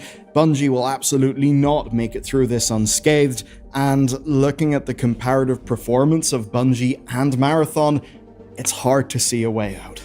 This story broke with a headline that, honestly, more than anything, would just piss off Destiny 2 players. 100%. You have so many disgruntled. You already had people that were mad at Bungie because they weren't supporting. This is before Marathon, by the way. They were just like, oh, these updates are just not as good, right? So you have those people. Then you have people like myself that left years ago. They were just like, I just don't. I'll wait till the next one comes out, type of thing. And that's not happening either, right? Then you had the people that were like, oh, it's going to be awesome. I'm still supporting it. Still do the raids, still all of this stuff. And now they're like, yeah, we're not doing that anymore. And they're like, what the hell am I supposed to do? You want me to go play Marathon? Rah! And they get pissed off even more. They said, every end is a new beginning. That was the title of the blog post that revealed the end of support for D2. On the 9th of June, Bungie will... Sarge says, I have a question, bro. I have a question. He says, Bungie has bought $3.2 billion. Who hacked that money? Why can't they pay the developers? And where is the $3.2 billion? I actually, Sarge, I did a search. I did a little search. Right? Let me bring it up. I asked ChatGPT yesterday. Okay. I asked ChatGPT yesterday that exact question that you asked. Okay. Right here. Okay. Hold on 1 second. Right. It says, hey, if Sony's $3.2 billion for Bungie, who got that money? If Bungie got that money, why can't they pay the development? And here, ChatGPT said, when Sony Interactive Entertainment bought Bungie for $3.6 billion, often round down online to $3.2 billion, that money did not just become a giant game development bank account sitting inside of Bungie. Here's where the money actually went. And again, this is a AI, so I don't know if this is actually where it went, but this is what they're saying the money went to. It said a huge portion went to Bungie's owners / shareholders at the time. That includes private investors like NetEase and Bungie leadership / partnership who owned equity. Okay. Some went to employees' retention packages and incentives. Sony specifically said part of the acquisition money was meant to keep Bungie's staff from leaving after the purchase. Okay. Some became operating capital for Bungie, but not the full billion. People think that it's also buying a house. Okay. If someone buys your house for $500,000, the money goes mostly to you, the seller. The house itself doesn't suddenly have a $500,000 sitting inside of it and the renovations. That's basically how the acquisition worked. Now, why can't Bungie just fund development forever? The game development burns money fast. Hundreds of employees, salaries, benefits, office costs, outsourcing, marketing, servers / live service support, right? A AAA live service game can cost hundreds of millions over the years, and Bungie reportedly had missed revenue targets, expensive live service operations, canceled or slowed projects, and a major restructuring after the Sony acquisition. So even though Sony bought Bungie for billions of dollars, Bungie still has to make profitable products, hit revenue goals, and justify continued investment from Sony. So basically, the investors that got the money left. They got the money and said, peace out. We're not doing this anymore. And they left them hanging there. That's what happened. All I know is Path of Exile 2 released these update on the 29th and the few hundred hours for me. Clip says at least put 20 hours in it and get your monk ascended. You guys talk about Path of Exile.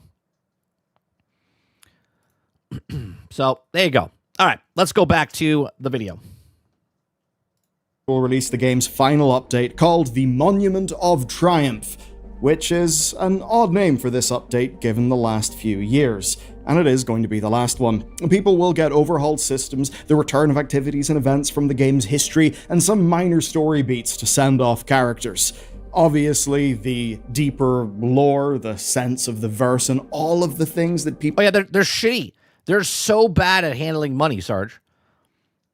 Bungie is just... Like, I guarantee you they charge their own employees like $15 for a macchiato inside their own building. People were excited about, lore-wise, and what that could mean for new content, well, those do all appear to be dead currently. Now, Bungie have been clear, there are no plans to turn off the servers, and this entire process is... No plans to shut off the servers, but there also was no plan that they were about to shut down Destiny. I'm just putting that out there. There was no plan to shut down Destiny until there was. The plan's the plan until it's not the plan. Who said that? Oh, that's right, Asha Sharma. Basically them leaving D2 in a state where players can just dip in and out whenever they want. But what sets off alarm bells is that all of this is happening instead of the updates that Bungie had actually planned for the game. So here's the story in that. On the 18th of February, the March major update for Destiny 2 was delayed. It was set to have a bunch of things, including a rewards pass, and that rewards pass stuff is now going to be included in the final patch. Now, there were major gameplay changes planned. Oh, there's a crap ton of people playing Destiny 1, Kylo. We went back a couple months ago. It was full lobbies. Full lobbies. The tower was full of people. Later on in the year. These were things like restoring the director menu and replacing the hated portal menu. Those things are still happening. They're being rushed out early. And I've got to say, man, I can't believe that they did away with the director, just how gorgeous it was, and replaced it with a shitty, boring menu. So I haven't played in 6 years. I love how they used to have this, and now they have this. Amazing. That looks and feels like any old video game. But effectively, they're slamming It's the Netflix menu system. Everything they can into this update. And that'll be that. There won't be seasonal events, there won't be rolling content. And that's because, likely, in a few months, many of the staff who built all this stuff, well, it's looking like they won't work at Bungie anymore. If I was an employee right now, and obviously each their own, right? Obviously, you have to have the job to keep working and whatnot. But right now, they're using their employees to push this stuff out as fast as possible so they can fire them. I would just leave now. I would just leave now and go find another job at another studio. right now, as a Bungie employee, you're well known in the industry. People are like, oh, you worked at Bungie? Come on over. They'll give you a job. Right? Small studio, another big studio. Maybe take a couple weeks off. They're just using them now to get this out the door. That's it. In Bungie's goodbye, they did hint that the Destiny brand would live on, and loads of players took that as a tease for Destiny 3. It is not that. Sources speaking to Bloomberg report that there is no Destiny 3 in development right now, and Paul Tassi says that he can now confirm that. Paul has many links within he knows a lot of people at Bungie, so I'm assuming he does know what he's talking about here. What we know is that staff are starting to pitch new projects, which does include Destiny ideas that aren't full sequels, but none of these things have been greenlit for production. Crowd says, I don't know, times are bad. I make sure I had a job lined up before I left.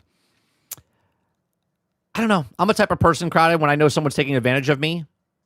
Why would I work so they can milk me and then fire me afterwards? I would feel much better knowing, again, this is just me. I'm not talking about anybody else, right? If I was working and I knew that I was going to get fired because they're just using us to get this thing out the door, right? I would leave. I would go get a job at a supermarket, fill in the position, do something. I would refuse to work because I know they're trying to take advantage of us. They're going to let you go anyway. There's going to be a mass layoff at Bungie. Yet. And I know to many of you that's going to seem insane. Surely Destiny 3 is the obvious next thing to go and do. And hey, you can make a Destiny 3 that isn't hampered by some of the tech issues that Destiny 2 has. It makes sense. But why they're not doing it also makes sense, just not sense that's in our favor. Pitching and prototyping is something that requires far fewer staff. I think it's going to come before the end of the summer, or way before the holidays. Right now, if I was looking for a job, knowing I was going to get fired or potentially getting fired, I would 100% start looking now, then wait to get fired, then look at during the holiday season. Than, of course, making a big MMO game and keeping up a consistent live service treadmill. And that does mean that a, quote, significant number of layoffs are coming at Bungie. They haven't announced that, but that is what the reporting says, and I absolutely believe it. They're not coming immediately, but they are coming. And at a company town hall done after the announcement, leadership thoroughly dodged questions about the layoffs. Now, for staff, this is a brutal state of affairs. And remember that everyone currently at Bungie is a survivor of the last multiple rounds of layoffs. Remember, Pete Parson told them that they were best of the best. That's why they still had jobs. And they've done everything that they could to keep the game running, which obviously was not enough. I'm not going to sit here and say that Destiny was in a great state. It absolutely in no way was. But this is a team that had been damaged and damaged and damaged, that had people pulled off to like do some marathon stuff to get that. You joke about that, Water, right? Waterbear says, like the mass, if it feel better, here you go, $50 Bungie gift card. Do you remember the story when Activision laid off like 1,200 people back, God, I want to say it was like 5-6 years ago? And all they gave them was a $150 gift card for the gift shop in the lobby. Yeah, do you remember that? Activision was like, yeah, here's a $150 gift card that you can use in the gift shop down below.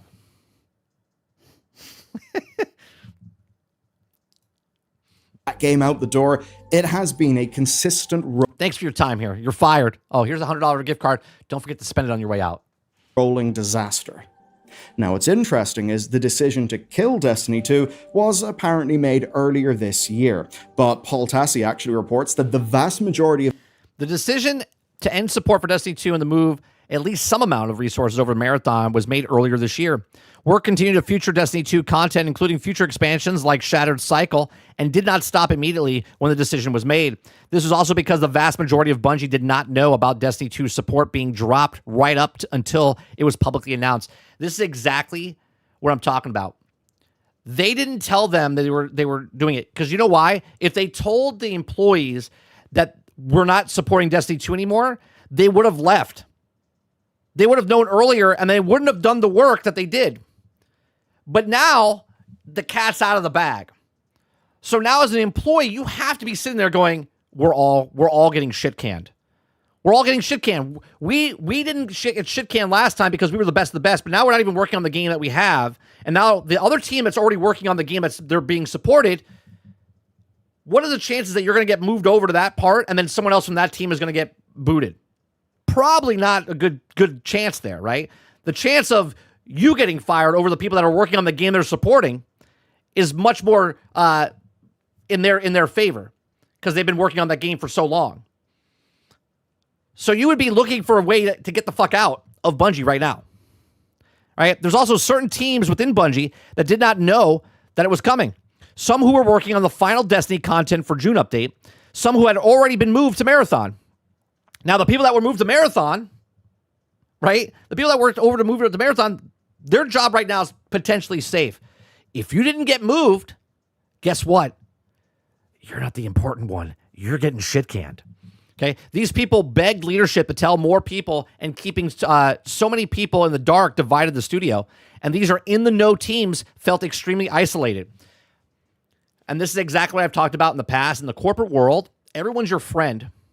Okay, everyone's your friend until they're not, because it's dog-eat-dog world. Okay, where someone comes in, let's say me and Sarge are working for the same studio, and all of a sudden they come up to me and they're like, "Hey, we're going to move you over to the Marathon team." You're like, "All right, cool, but what about Destiny?" "Oh, no, we really think you're good, and we need you to move you over to Marathon," right? And then when you go over to Marathon, they make you sign a new contract and stuff like that because you're moving over to Marathon. And then all of a sudden they're like, "Oh, by the way, did you guys hear they were firing everyone?" "What? I got to tell Sarge." "No, you can't tell Sarge. You can't tell Sarge." "Why?" "Well, you know." So now it's dividing the thing, because then you could feel it. You could feel it. There's something wrong. There's something wrong in the company. You're like, how come these guys are not talking to us anymore? Right? How come they're not talking to us anymore? Because if they talk to you, it might slip. So it starts to add like this pressure, right? And they're like, I can't look at Mark anymore. I can't look at Sarge, right? I can't look at Ted, right? Because if I look at them, it's gonna come out that I know that they're gonna get fired. But I'm safe. Bungie staff didn't know support was ending until the story went public. Now, of course, a few teams did. Some of those people were building the final June update. Some people had already moved over to Marathon, and basically, people who were in the know allegedly begged leadership to tell everyone else at the They're not going to do that. They're not going to do that. Studio. Of course, that didn't happen, and there was secrecy at Bungie. Yeah. And what's particularly rough is that this meant that people kept on building cancelled content. That's right. You were working on stuff that they knew. Think about this now. The company knew that the game was going to be canceled. They knew they were going to keep you on to see what else you could do potentially. But really, they're going to fire you. They're going to fire you. And while you were waiting there working on the content because you thought they were still going to make Destiny 2 continue on, they started moving certain people over to Marathon. And you're like, "Hey, where's Susan?" "Oh, Susan got moved over to the Marathon." "Oh, good for her. Good for her." What happened to Reggie?" "Oh, Reggie got moved over to Marathon." "Oh, good for him." And you're like, wait a minute. How come I'm the only one left working on this part of the game? And then all of a sudden you hear the news. We're not supporting Destiny 2 anymore. And you're like, the fuck? How come they didn't tell us? Why is the first time I'm hearing about this is when they're telling the public? Now think about that.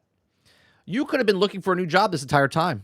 Because if they told you you're working on canceled content, which they won't do, you could have been looking for a new job. You could have been moving somewhere else, but they need you. And they're not going to tell you that you're done. They're just going to fire you, when it's convenient for them. They were making things that leadership had already decided to kill. These are things like Shattered Cycle, and that's because nobody told them to stop. So for players, it feels like everything they invested, emotion... That's not going to happen, Crowded. That's not going to happen. Those people are safe. They're going to get moved over.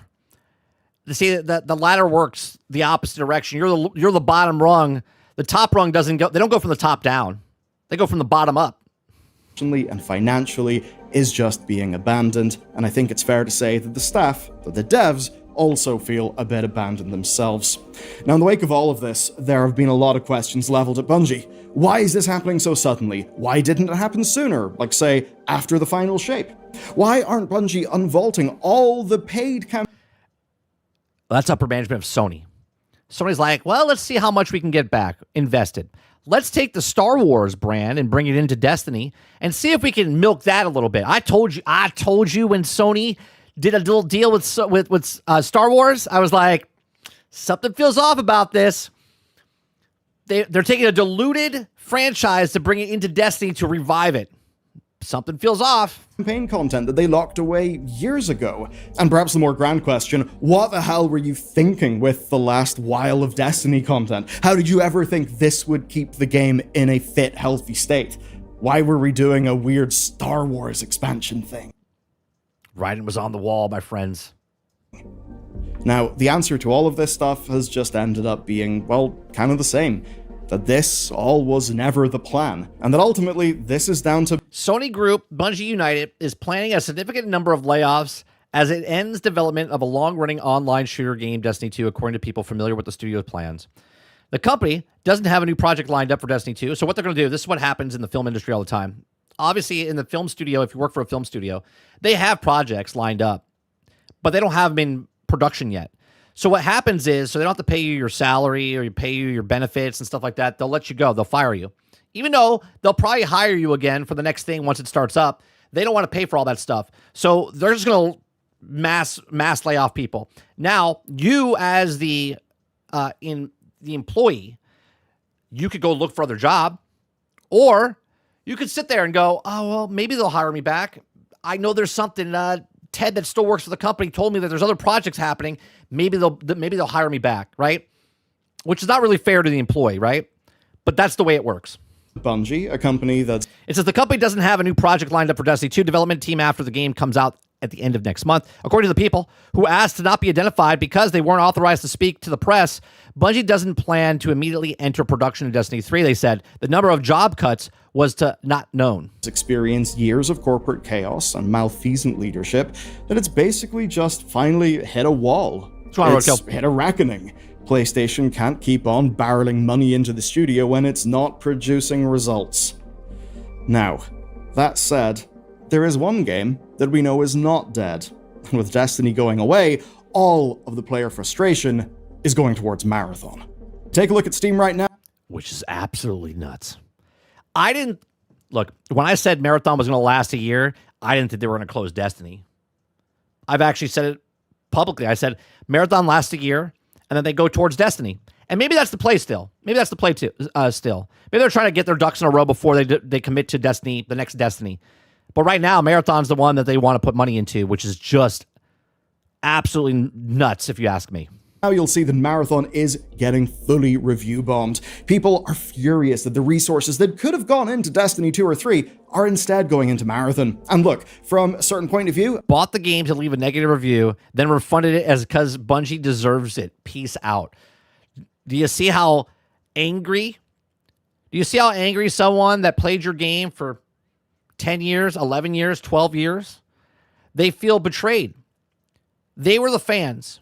And now you've basically shit on your fan base that supported you through Destiny 1, through Destiny 2, constantly bought all the updates, constantly bought the Eververse store, constantly put time in, and now they're like, this company doesn't give a shit about us. They just abandoned us. I think that is an understandable frustration. If I was looking at this purely as a player, that is totally how I would feel, right? Now, of course, if Marathon had have been a mega success, maybe they would have been able to fund Bungie better. Maybe that would have taken the pressure off Destiny, and maybe then we'd be looking at a new Destiny project being built in parallel. I thought the same thing, Pone. I said that on GXG. I said, what about if they're trying to force people to go to Marathon, which is a bad move, by the way, because they're like, they didn't buy it when it came out, so why would they buy it now, right? Hence why they're putting an experimental PvE into the game. Maybe that'll bring people over, but I hope that's not what they think they're going to do, because they're going to even tarnish even more of the fan base if they do that. Well, with perhaps a slow and more controlled winding down of Destiny 2 support. But obviously, that didn't happen. Marathon came out. For the people who like it, it's a great game, but it's not a mass market success. And while I think it's true that a successful Marathon could have saved Destiny 2, I think there is no doubt that moving piles and piles and piles of devs from D2 and onto Marathon, well, it absolutely... Yeah, maybe by the end of the year, by like Christmas time, maybe Christmas break. Maybe they don't do free-to-play, like, official. Maybe they do like free-to-play weekends type of stuff. Kylo? I think they lower the price, which they've done, right? Absolutely did damage. There's no question of that. But it is surface level. It is just the face of the decisions that got us here.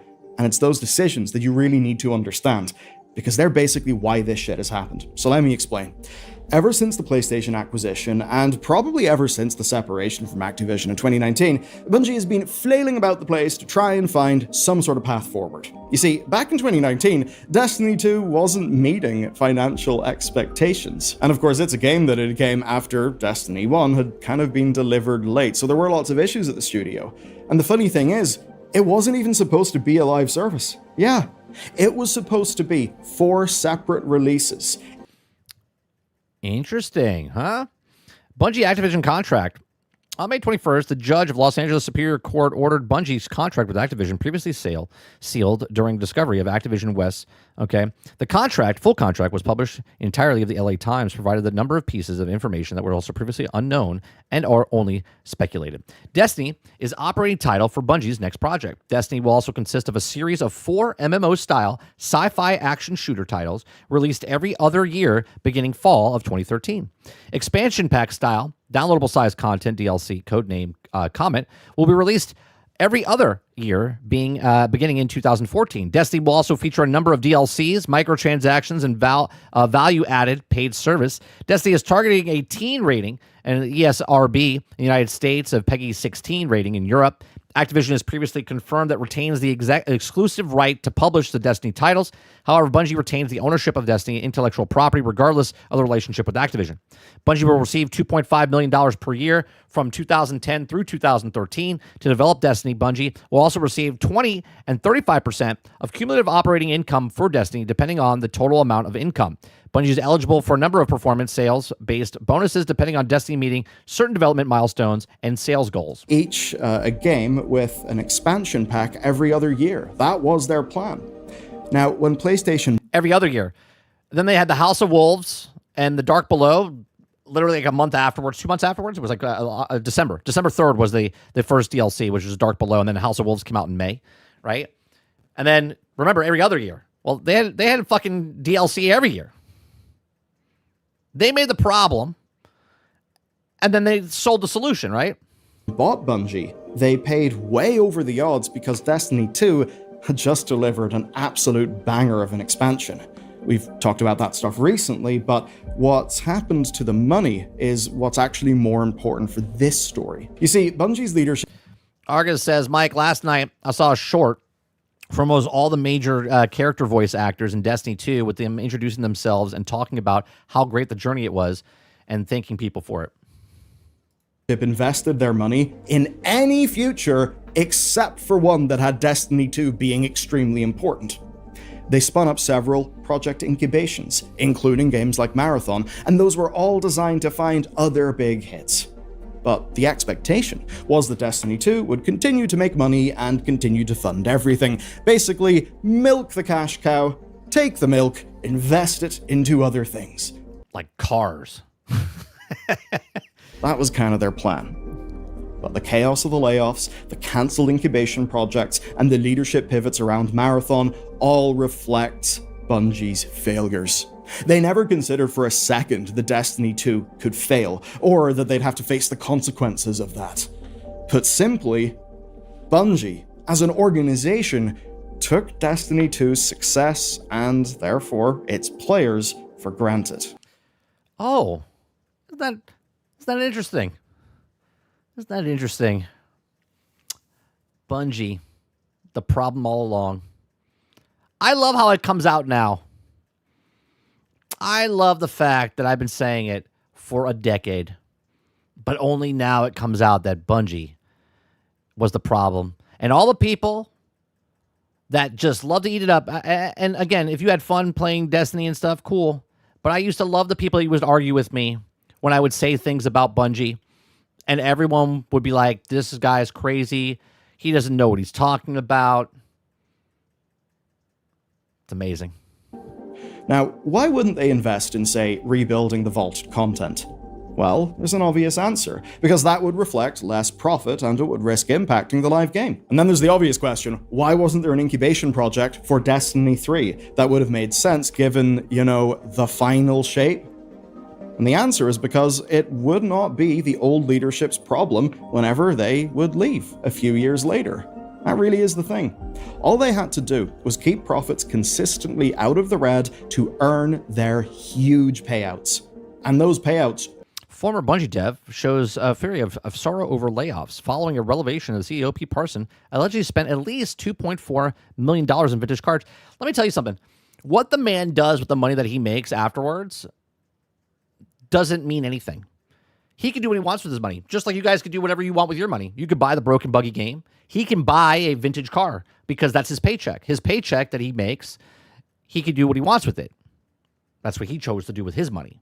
Other people couldn't buy groceries, but he chose to take his money and buy vintage cars. I'm not defending the man, but everyone thinks because he bought the $2.4 million car collection that was going to fix Destiny.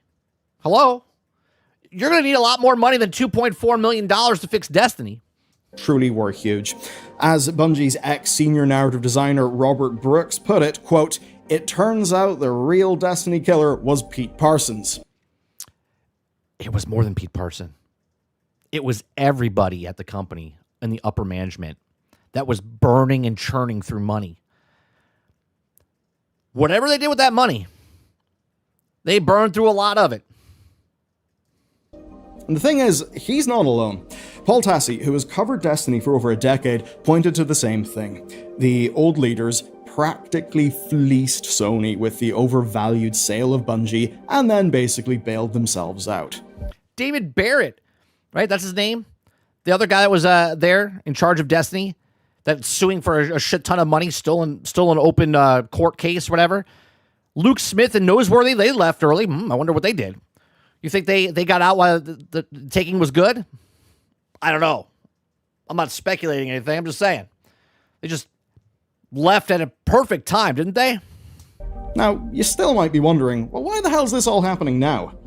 Well, because the new leadership are taking Chris Barrett, thank you. Not David Barrett. Chris Barrett, thank you. Stock of the chaos that they've been left with, and they're just trying to work out what their best options are and what the hell they're going to do with this bag that they're now left holding. And unfortunately, right now, they think their best option is probably putting everything into Marathon, but not for the reasons you may think. That's crazy. In April 2026, about a month after Marathon launched, Paul Tassi reported that Marathon had overtaken Destiny 2 for the number of Bungie developers working on it. Think about that for a second. A game that has a fourth of the player base?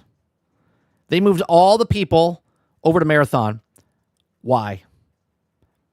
I think they just moved the best of the people that they wanted to over to Marathon just so they could get rid of the rest of the people that are working at Destiny to then move them later to something else. Here's the quote. Of the 800 or so remaining Bungie employees, it's now more evenly split, with Marathon now edging out Destiny 2 by a bit. Now, this doesn't really track with analyst suggestions that Destiny 2 is actually outperforming Marathon on consoles financially, so we're still left asking, why the hell wouldn't they keep Destiny running? You can just take a look at the Steam charts, and when you do, you can see that Destiny is beating Marathon on PC. Not by much, though. Even though we have many reports suggesting that, well, Destiny is still fairly big and healthy over on consoles, whereas Marathon kinda collapsed on consoles but did better in PC. So for Destiny to be beating Marathon on its Steam numbers really does look quite bad. So what's the answer to all of this? Well, it's pretty simple. Pulling out of a decline is really hard, especially a decline that is built on 12 years of technical debt and logistical decisions. Right. Bloomberg's... You gotta kind of do like a reset, right? Bungie leadership talked about ways to retool Destiny 2 to make it more approachable for new players, but earlier this year, they instead decided to end development of the game, partially to shift resources to Marathon. Sources suggest you have to do a hard reset. You gotta do a hard reset. The leadership had considered, quote, ways to retool Destiny 2 to make it more approachable for new players, but that eventually they just decided to cut their losses. Now let's take a look at the shape of Destiny 2. It's obviously a game in decline, and that's a wild thing to say because it hit lifetime peaks just 2 years ago, at the climax of the final shape, but what followed that was massively slimmed Look at that. Look at that drop off, man. down plans that just went really badly. It was effectively a bad plan executed worse. What they decided to go for was 2 small expansions and 2 major updates, but, well, that couldn't even fill a single year, and 2 years of changes to monetization and the expansion production model has not helped the team turn the game around. I mean, how many times has it felt like Bungie have tried to communicate, "We've learned our lessons about Destiny 2, we're turning over a new leaf. This is a reset in how we run the game." It's happened a few times. And what we've effectively learned is that there was no clear plan to build on what was there that wouldn't have been incredibly costly. So, in that context, loading staff onto the Marathon lifeboat almost seems like a protective move. That's especially considering that PlayStation cannot afford to have Marathon die. Right. But they also looked at this and said, wait a minute, we built a much cheaper game here than what you guys are doing at Destiny 2. Destiny is just hemorrhaging money. Say what you want about Marathon, it's probably not hemorrhaging money as much as Destiny. It is hemorrhaging money because of the servers and stuff, right? But this is probably a fraction of what the cost of what it costs Destiny. And they're like, well, if we make the next Destiny, it's going to cost us a lot more money. Maybe we could recoup it with this. Maybe we could bring in the PvE type of mechanic in here. Maybe we could bring those guys in. Maybe we keep this running for a year or two to see what kind of money we can make back while we figure out what our next step is. Now, the next step's got to be figured out pretty fast, right? It's got to be figured out within the next 6 months what they want to do because it takes 3, 5, 7 years to make something. They already have stuff in the incubation project with 2 other games, right? But if they want to do something with Destiny, they've got to figure it out now, right? So within the next 6 months, they might start it in November to figure out what they're going to do and then start working on something in the future. And step back from this for just a second. As Paul Tassi puts it, Sony are dangerously close to being not for 2. Let me explain. They bought a company that they thought would keep on printing money with Destiny 2, and that would have a big new hit in the form of Marathon. All while having their live service expertise help everything else Sony was doing. All of those things have failed. And most obvious of them. And it makes you wonder, is the killer for Destiny have nothing to do with Destiny, right? Because Sony, obviously, Sony is the owner of Bungie now. Is Concord the reason that gave a sort of like what happened to Star Wars, right? The Last Jedi came out and Solo took a hit. A movie that had nothing to do with the series. It was just a standalone movie, took the hit because of what they were doing in the major franchise, right? So in my example here, Solo is Marathon, right? Solo is Marathon because of The Last Jedi. So The Last Jedi, the sequel trilogy is Destiny, and Solo is Marathon. So because you now made this bad, this is bad. Now there's another wrench on it. What if the wrench for Marathon is not actually Marathon or Destiny, but Destiny is where the Marathon was, and the founding problem is Concord. Concord came out, and it was the worst thing, one of the worst disasters in gaming. And they were like, I don't want any more live service. So people looked at it and said, we're kind of done. So now Sony's panicking. So now Sony's like, well, let's get rid of this because this is hemorrhaging money. Marathon's already out. We put already money into it. Let's keep it floating because it's cheaper than running Destiny. And now they're just waiting to see what the next thing is because they might have a hit on their hands with the next live service game. Doubt it, but maybe they can stay afloat. Destiny 2 has been lobotomized within just a few years of that deal closing. And now Marathon is Bungie's only active game, and that means that all the studio's revenue is going to ride on that one game. And I'd say any chances of revenue from Fair Games, from Tokon, from Horizon Hunters Gathering, or any future online game kinda depends on whether Marathon stays alive. Because PlayStation can't really abandon Marathon, because if they do, I don't think anyone will buy one of their live services again. That's one right. way in which Marathon being a paid product could actually bite them. And it's why Marathon Season 2 announcement was about doubling down on the game. Remember, we still have a reset to happen in Marathon. Let's see how that plays out. And expanding it. They're fixing up onboarding, they're giving people options for PvE and direct PvP, and generally they're just reducing friction. Those are all changes that can't be made in a Destiny 2-like game, because Destiny 2, from everything that we understand, is basically held together with bits of sticky tape, hopes, prayers, and maybe the blood of some of its developers. Marathon, for all its problems, is at the very least a newer code base, and certainly it's a code base that's early in its overall Could be easier to work with, right? life as compared to Destiny. So if you're going to be Maybe they take whatever they did with Marathon, and that's the next thing they build the next Destiny on. working on something, Remember, there was also talks that Destiny was going to switch engines to Unreal. you can see how Destiny 2 would have a very high tax on any, salary that you pump into developing it, because it seems that Destiny 2's dev environment is a little bit shit.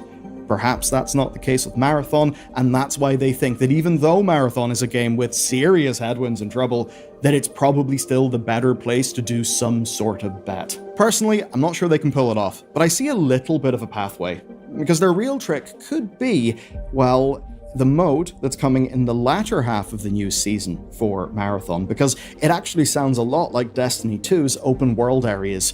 Basically, players take on missions and they roam about the place completing objectives with... I don't think this is going to go over very well.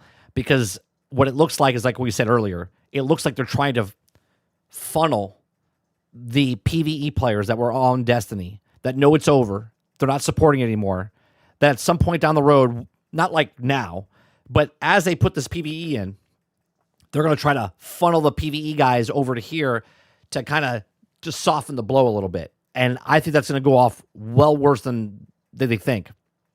Because you have people just straight up hating Bungie now that loved Bungie just a week ago. With multiple different zones to play through. There's a world where that makes a lot of sense, and where a Destiny player could really enjoy that because it wouldn't really feel like the Marathon that they didn't end up liking. But let's be real. Destiny 2 players are not going to feel positive about Marathon because it looks like the game that kind of killed the one that they love. Right. But regardless of that, Marathon is the plan. And when you think about it, Destiny 2, even now, 12 years later, has industry-leading shooter gameplay and design. So giving players a similar enough option in Marathon without any of Destiny's drawbacks from a dev perspective may have been what... You think so, Crowded, but I think majority of the people, you're going to get a hate wave coming over there. It's going to start, once this reset happens and all this PvE stuff comes in the next season, you're going to have a massive pushback from the PvE guys over on Destiny. They feel betrayed. They feel like Bungie just screwed them over. It's just what it is. I'm an outsider, man. I haven't played the game in 6 years. I have no stake in the game. I'm just watching this from the outside in and what people are, and I know how many people defended Bungie and Destiny over the years. And now Marathon's here, and this is the pony they backed. And all these people that were playing Destiny 2 that are trying to get forced to come over to here because of PvE or whatever it is, it's going to be very interesting to see what happens. Because if they change Marathon to more like Destiny, well, then the Marathon people are going to get pissed off. It's going to be interesting. They saw as a real opportunity for Marathon to actually make Bungie fans happy. I mean, come on, it's Marathon. It's that thing we played on the Xbox Live Arcade whenever Halo was a thing, and they did the re-release of Marathon. But that doesn't really hit true, does it? Because the problem is that Marathon is not Destiny, and it never will be Destiny, and now nothing will be Destiny. This, I think, is an inflection point for the industry, because it really is hard to overstate the impact Destiny has had in the games industry. It codified the looter shooter, at least in one of its major forms. It became one of the very few successful West... Crowded says the Destiny community ruined Destiny with the launch of D2 Vanilla. Their opinions is trash. So now you're going up against the fellow gamers that literally kept the game going. That's where you are now, because you're a Marathon guy. Interesting. This is definitely going to be interesting from an outsider looking in. Western FPS MMOs, it inspired an endless line of competitors as, of course, every other publisher wanted what Bungie They're eating their own, fellas. They're eating their own. had. Of course, far more often than not, that trend chasing failed. Trend chasing sometimes does work, but it often doesn't. You can just look at the long queue of WoW killers that, in fact, did end up dying. And it seems to me there's an obvious reason why. Games like WoW and Destiny captured their likely player base, right? It's probably the case that there just wasn't much more room in the market for more and more games like that. Because for most people, Destiny was the narrative and gameplay experience that they wanted, that they loved, that captured hearts and minds.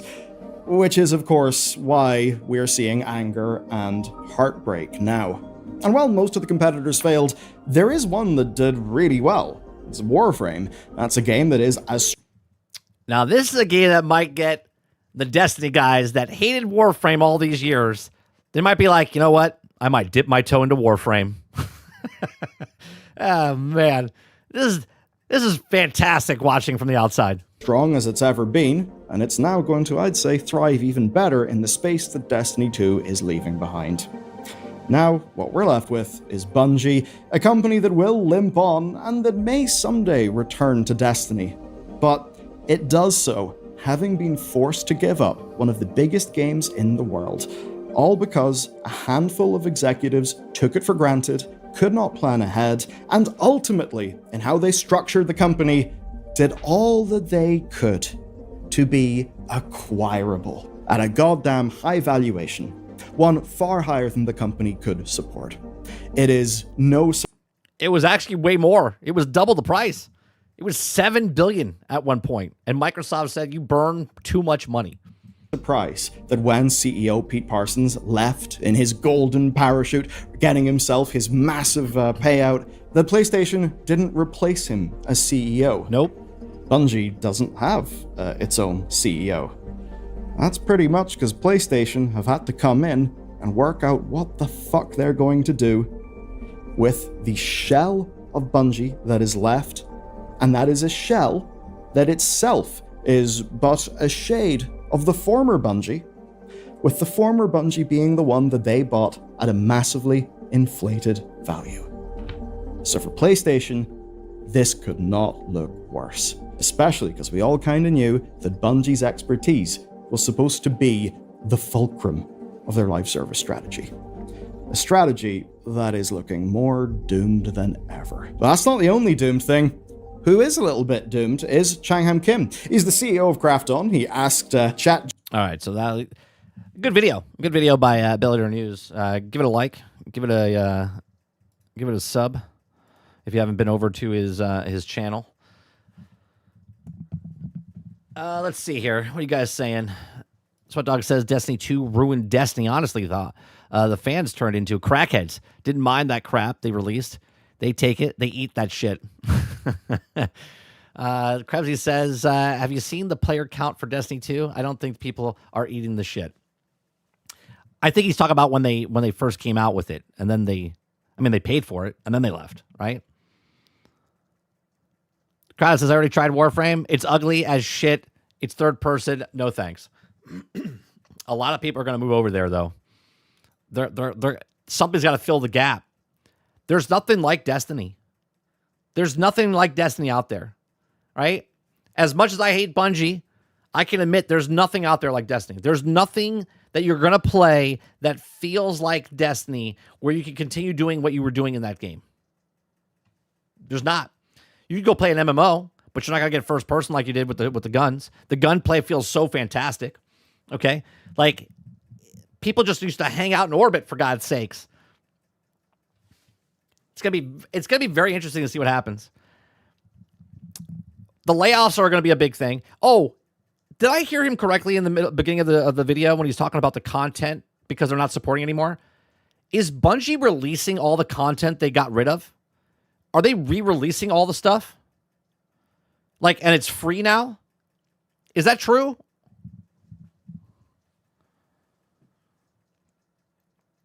Crowd says nothing like Destiny, but Sony wouldn't greenlight Destiny 3. Fuck Sony. But am I wrong, Crowd? There's nothing out there like Destiny. Nothing out there like it. No, they're not.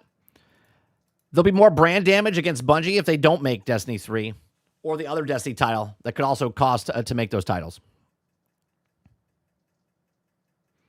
The June update's free. Okay. So they're not. Let me go back in the video for a second. I think he says it up in the beginning here. Let me see. Major update for Destiny 2 was delayed. It was set to have a bunch of things, including a rewards pass, and that rewards pass stuff is now going to be included in the final patch. Now, there were major gameplay changes planned for later on in the year. These were things like restoring the director menu and replacing the hated portal menu. Those things are still happening. They're being rushed out early. And I've got to say, man, I can't believe that they did away with the director, just how gorgeous it was, and replaced it with a shitty, boring menu that looks and feels like any old video game. But effectively, they're slamming everything they can into this update. And that'll be that. There won't be seasonal events, there won't be rolling content, and that's because, likely, in a few months, many of the staff who built all this stuff, well, it's looking like they won't. They are releasing a one-time purchase pack with all existing content. They did hint that the Destiny brand would live on, and loads of players took that as a tease for Destiny 3. It is not that. Sources speaking to Bloomberg report that there is no Destiny 3 in development right now, and Paul Tassi says that he can now confirm that. Paul has many links within Bungie, so I'm assuming he does know what he's talking about here. What we know is that staff are... All right, so I don't think he said it. Maybe I misunderstood. Maybe I misunderstood when he said the it was the menu system type of thing. That's why I didn't say anything during the actual when we were watching the video. I was like, are they removing the vault stuff? Let's see.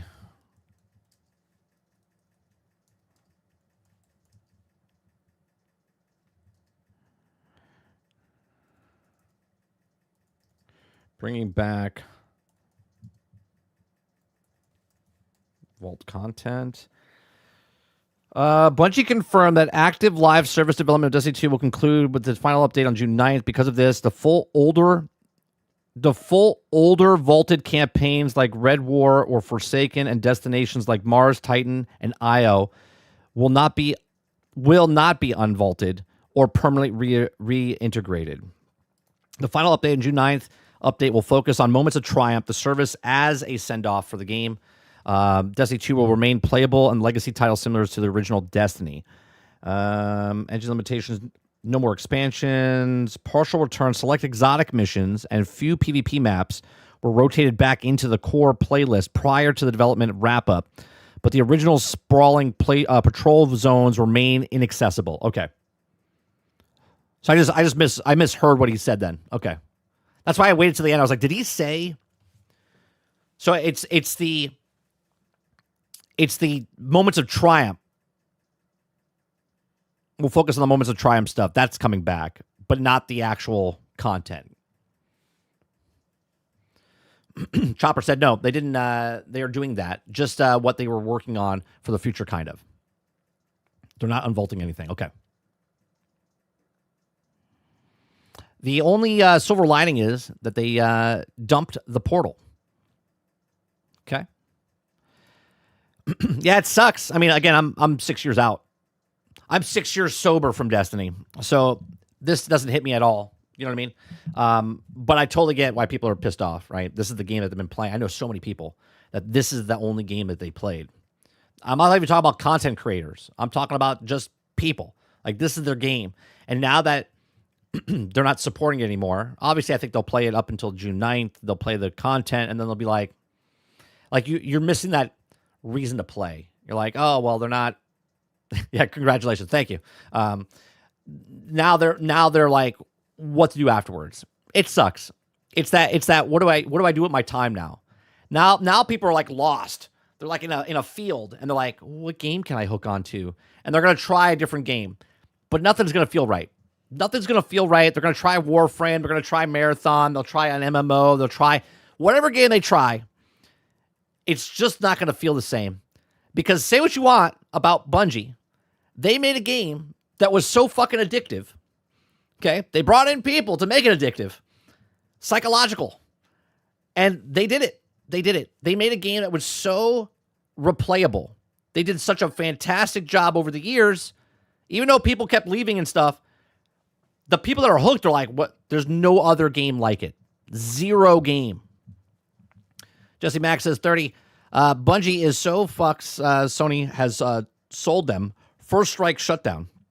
Destiny 2 and second strike. If Marathon is not good, shut down the game. Their whole studio, nothing strike as good Bungie.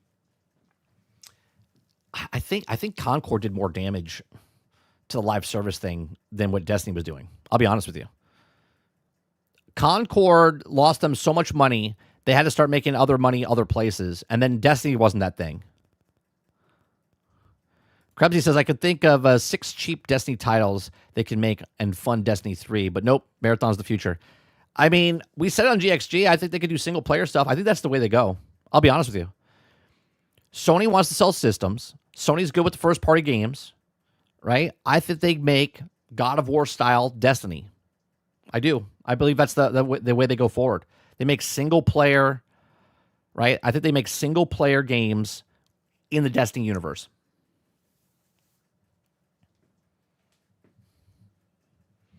This is worse when Firefly got canceled. When Xbox closes a studio, they're scum. When PlayStation does it, it's smart and justified decision. Roadkill says Concord never existed. It did for 13 days. That is a skid mark that Sony is not going to be able to get rid of. Right? Regardless of how successful Sony is, they literally had the biggest failure in live service history, which would be Concord. 13 days closing a studio down.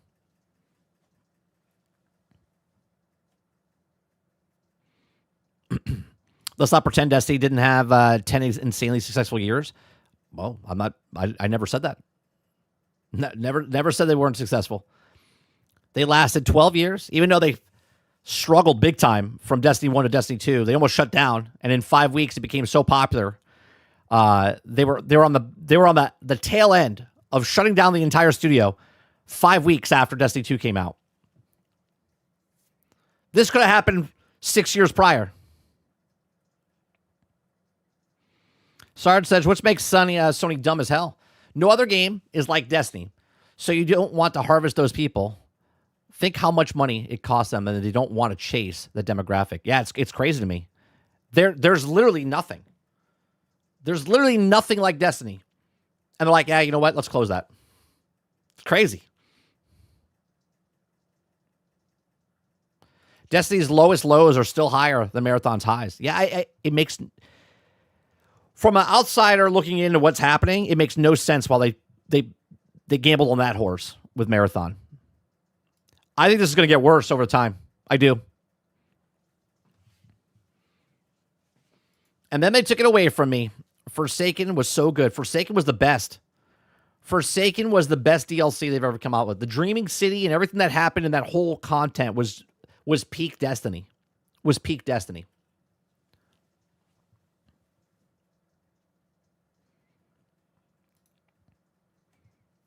That whole Taken King in Destiny 1 and Forsaken in Destiny 2, phenomenal. I would almost say that Forsaken as DLC is probably some of the best DLC in any game ever.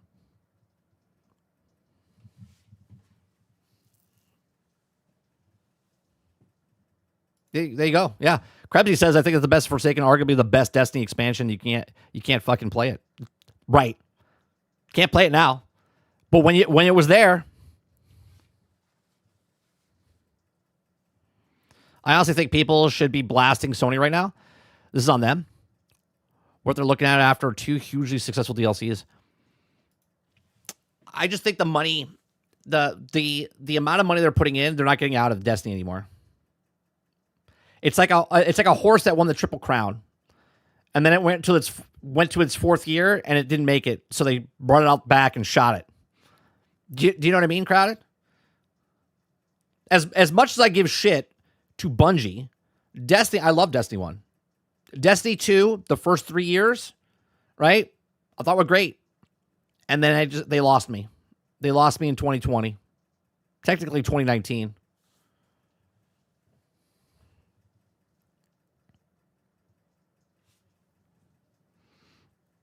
All right.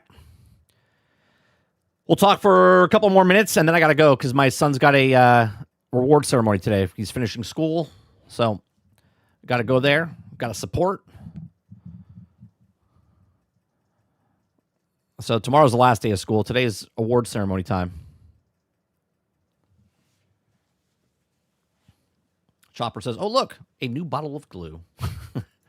It's going to be very interesting to see what happens with Marathon, right? They just backed the horse. Marathon's resetting. We're going to see how much downfall happens with that, of the pushback, because it happened with Arc Raiders. It's going to happen with this one. The only difference is, like, you have to reset in Marathon. You didn't have to reset in Arc Raiders. So that's going to be interesting. Then it's going to be interesting after, Summer Game Fest, June 9th comes along. It's the last thing of Destiny. And we'll see what happens after that as the year goes on, because layoffs are going to happen shortly after. We're going to see what happens with Bungie if they just get absorbed into Sony completely. Crowd says, just another greedy company situation. They didn't make all the money, so I guess it's not good enough. That's it. Corporate salute. If it don't make the corporate salute, then it's not good enough. Even though, look at the stories we did a couple weeks ago. Sony and Nintendo both say that they're struggling. They had to raise the prices, even though both of the companies are 51 and 57% profitable than over last year. Like they're making way more money. They're profitable, and yet they're telling you they're not profitable. Both Sony and Nintendo. Krabsy says, I blame everyone but Bungie. In Activision, it was Microsoft, it's Sony, it's the players, it's pandemic. It's because it's just became independent. Yeah, not me. Not me, Krebsy. Not me. I've always said it's Bungie's fault. Everyone's like, it's not Bungie. It's not Bungie. Just Enough says, I don't remember if it was here or somewhere else, but they would be saying folks should give Parsons credit for keeping a dead company alive for an extra 6 years. I didn't say that. That definitely didn't come out of my mouth. Didn't come out of my mouth, but it's a good point. It's a good point. Everyone's focused on the fucking cars, right? They're like, well, we were struggling, and he bought himself some vintage cars. $2.4 million.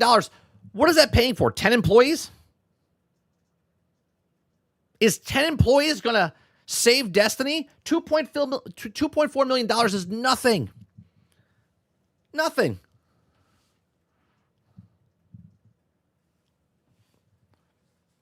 Once the server shut down, this will all be brought up again. Keep it in mind. Oh, don't worry about it, Chopper. I will keep it in mind.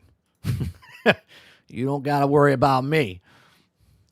Yeah, they're struggling, Crowded. Both Nintendo and Sony, most profitable.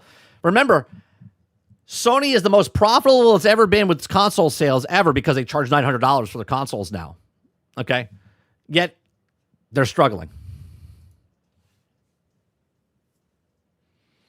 Yeah, today is like tomorrow's his last day. It's like a half day. Today is like, if you want to call it graduation. He is leaving elementary school, which is fucking crazy. My son starts middle school next year, which is just nuts. Yeah, it's crazy that he's leaving. I'm like, what? He's done. So they sold the consoles at a loss for decades. Gaming is making more money than ever, but they're struggling. You can't make it up. That's what I'm saying, Crowded. They're making way more profit off the consoles itself. Remember a PlayStation 2 cost $99 5 years in. Like, it cost $99. 6 years in now, you're paying $900 for a PlayStation 5 Pro and $700 or $600 for a PlayStation 5, right? Nintendo, right? It's charging $500, $550 now, whatever it is, for their Switch 2s starting in September. They're like 32% down in the United States, but they're 51 or 57% profit over what they were for the Switch 1. It's the fastest selling, best console, not for Nintendo, ever right now in the first year. And yet, they're struggling. Boo-hoo. We have to raise it $50. You can't make this shit up.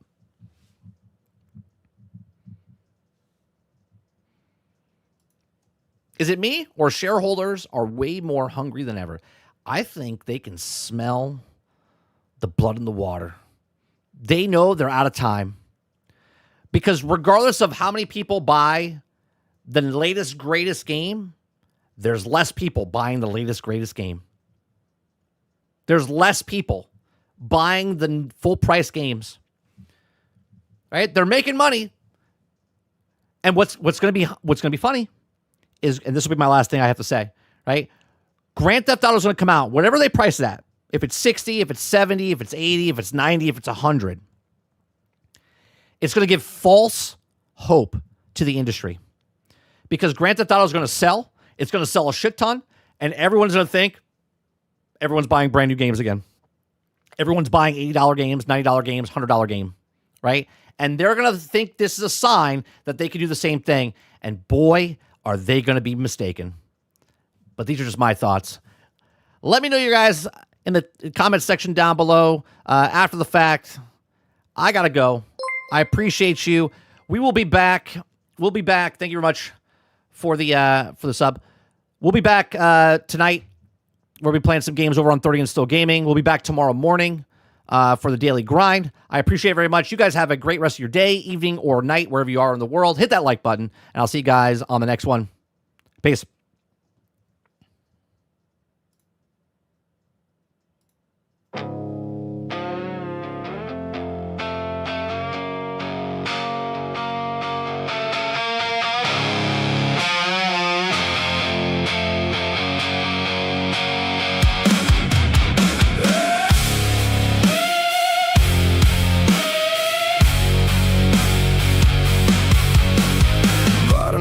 Promise wrapped in neon light. Everyone online said it changed their life. Started up the game and watched it play. Guess I'm just along for the ride again today. Walk real slow through another empty hall. Character keeps talking while I do nothing at all. Hold the stick forward, that's the big design. 10 out of 10 every single time. And I miss those nights, failing 20 times. Now everything survives itself without me trying. Gaming lost its soul somewhere, buried underneath perfect scores and scripted air. I press one button, the game does the rest. Still they call it one of the best.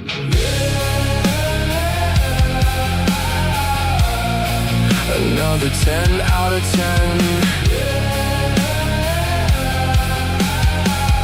Guess gameplay's dead again. Used to learn patterns, used to earn the win. Now the checkpoints save me every 10 seconds in. Can't even fail if I wanted to try. Just stare at the screen while the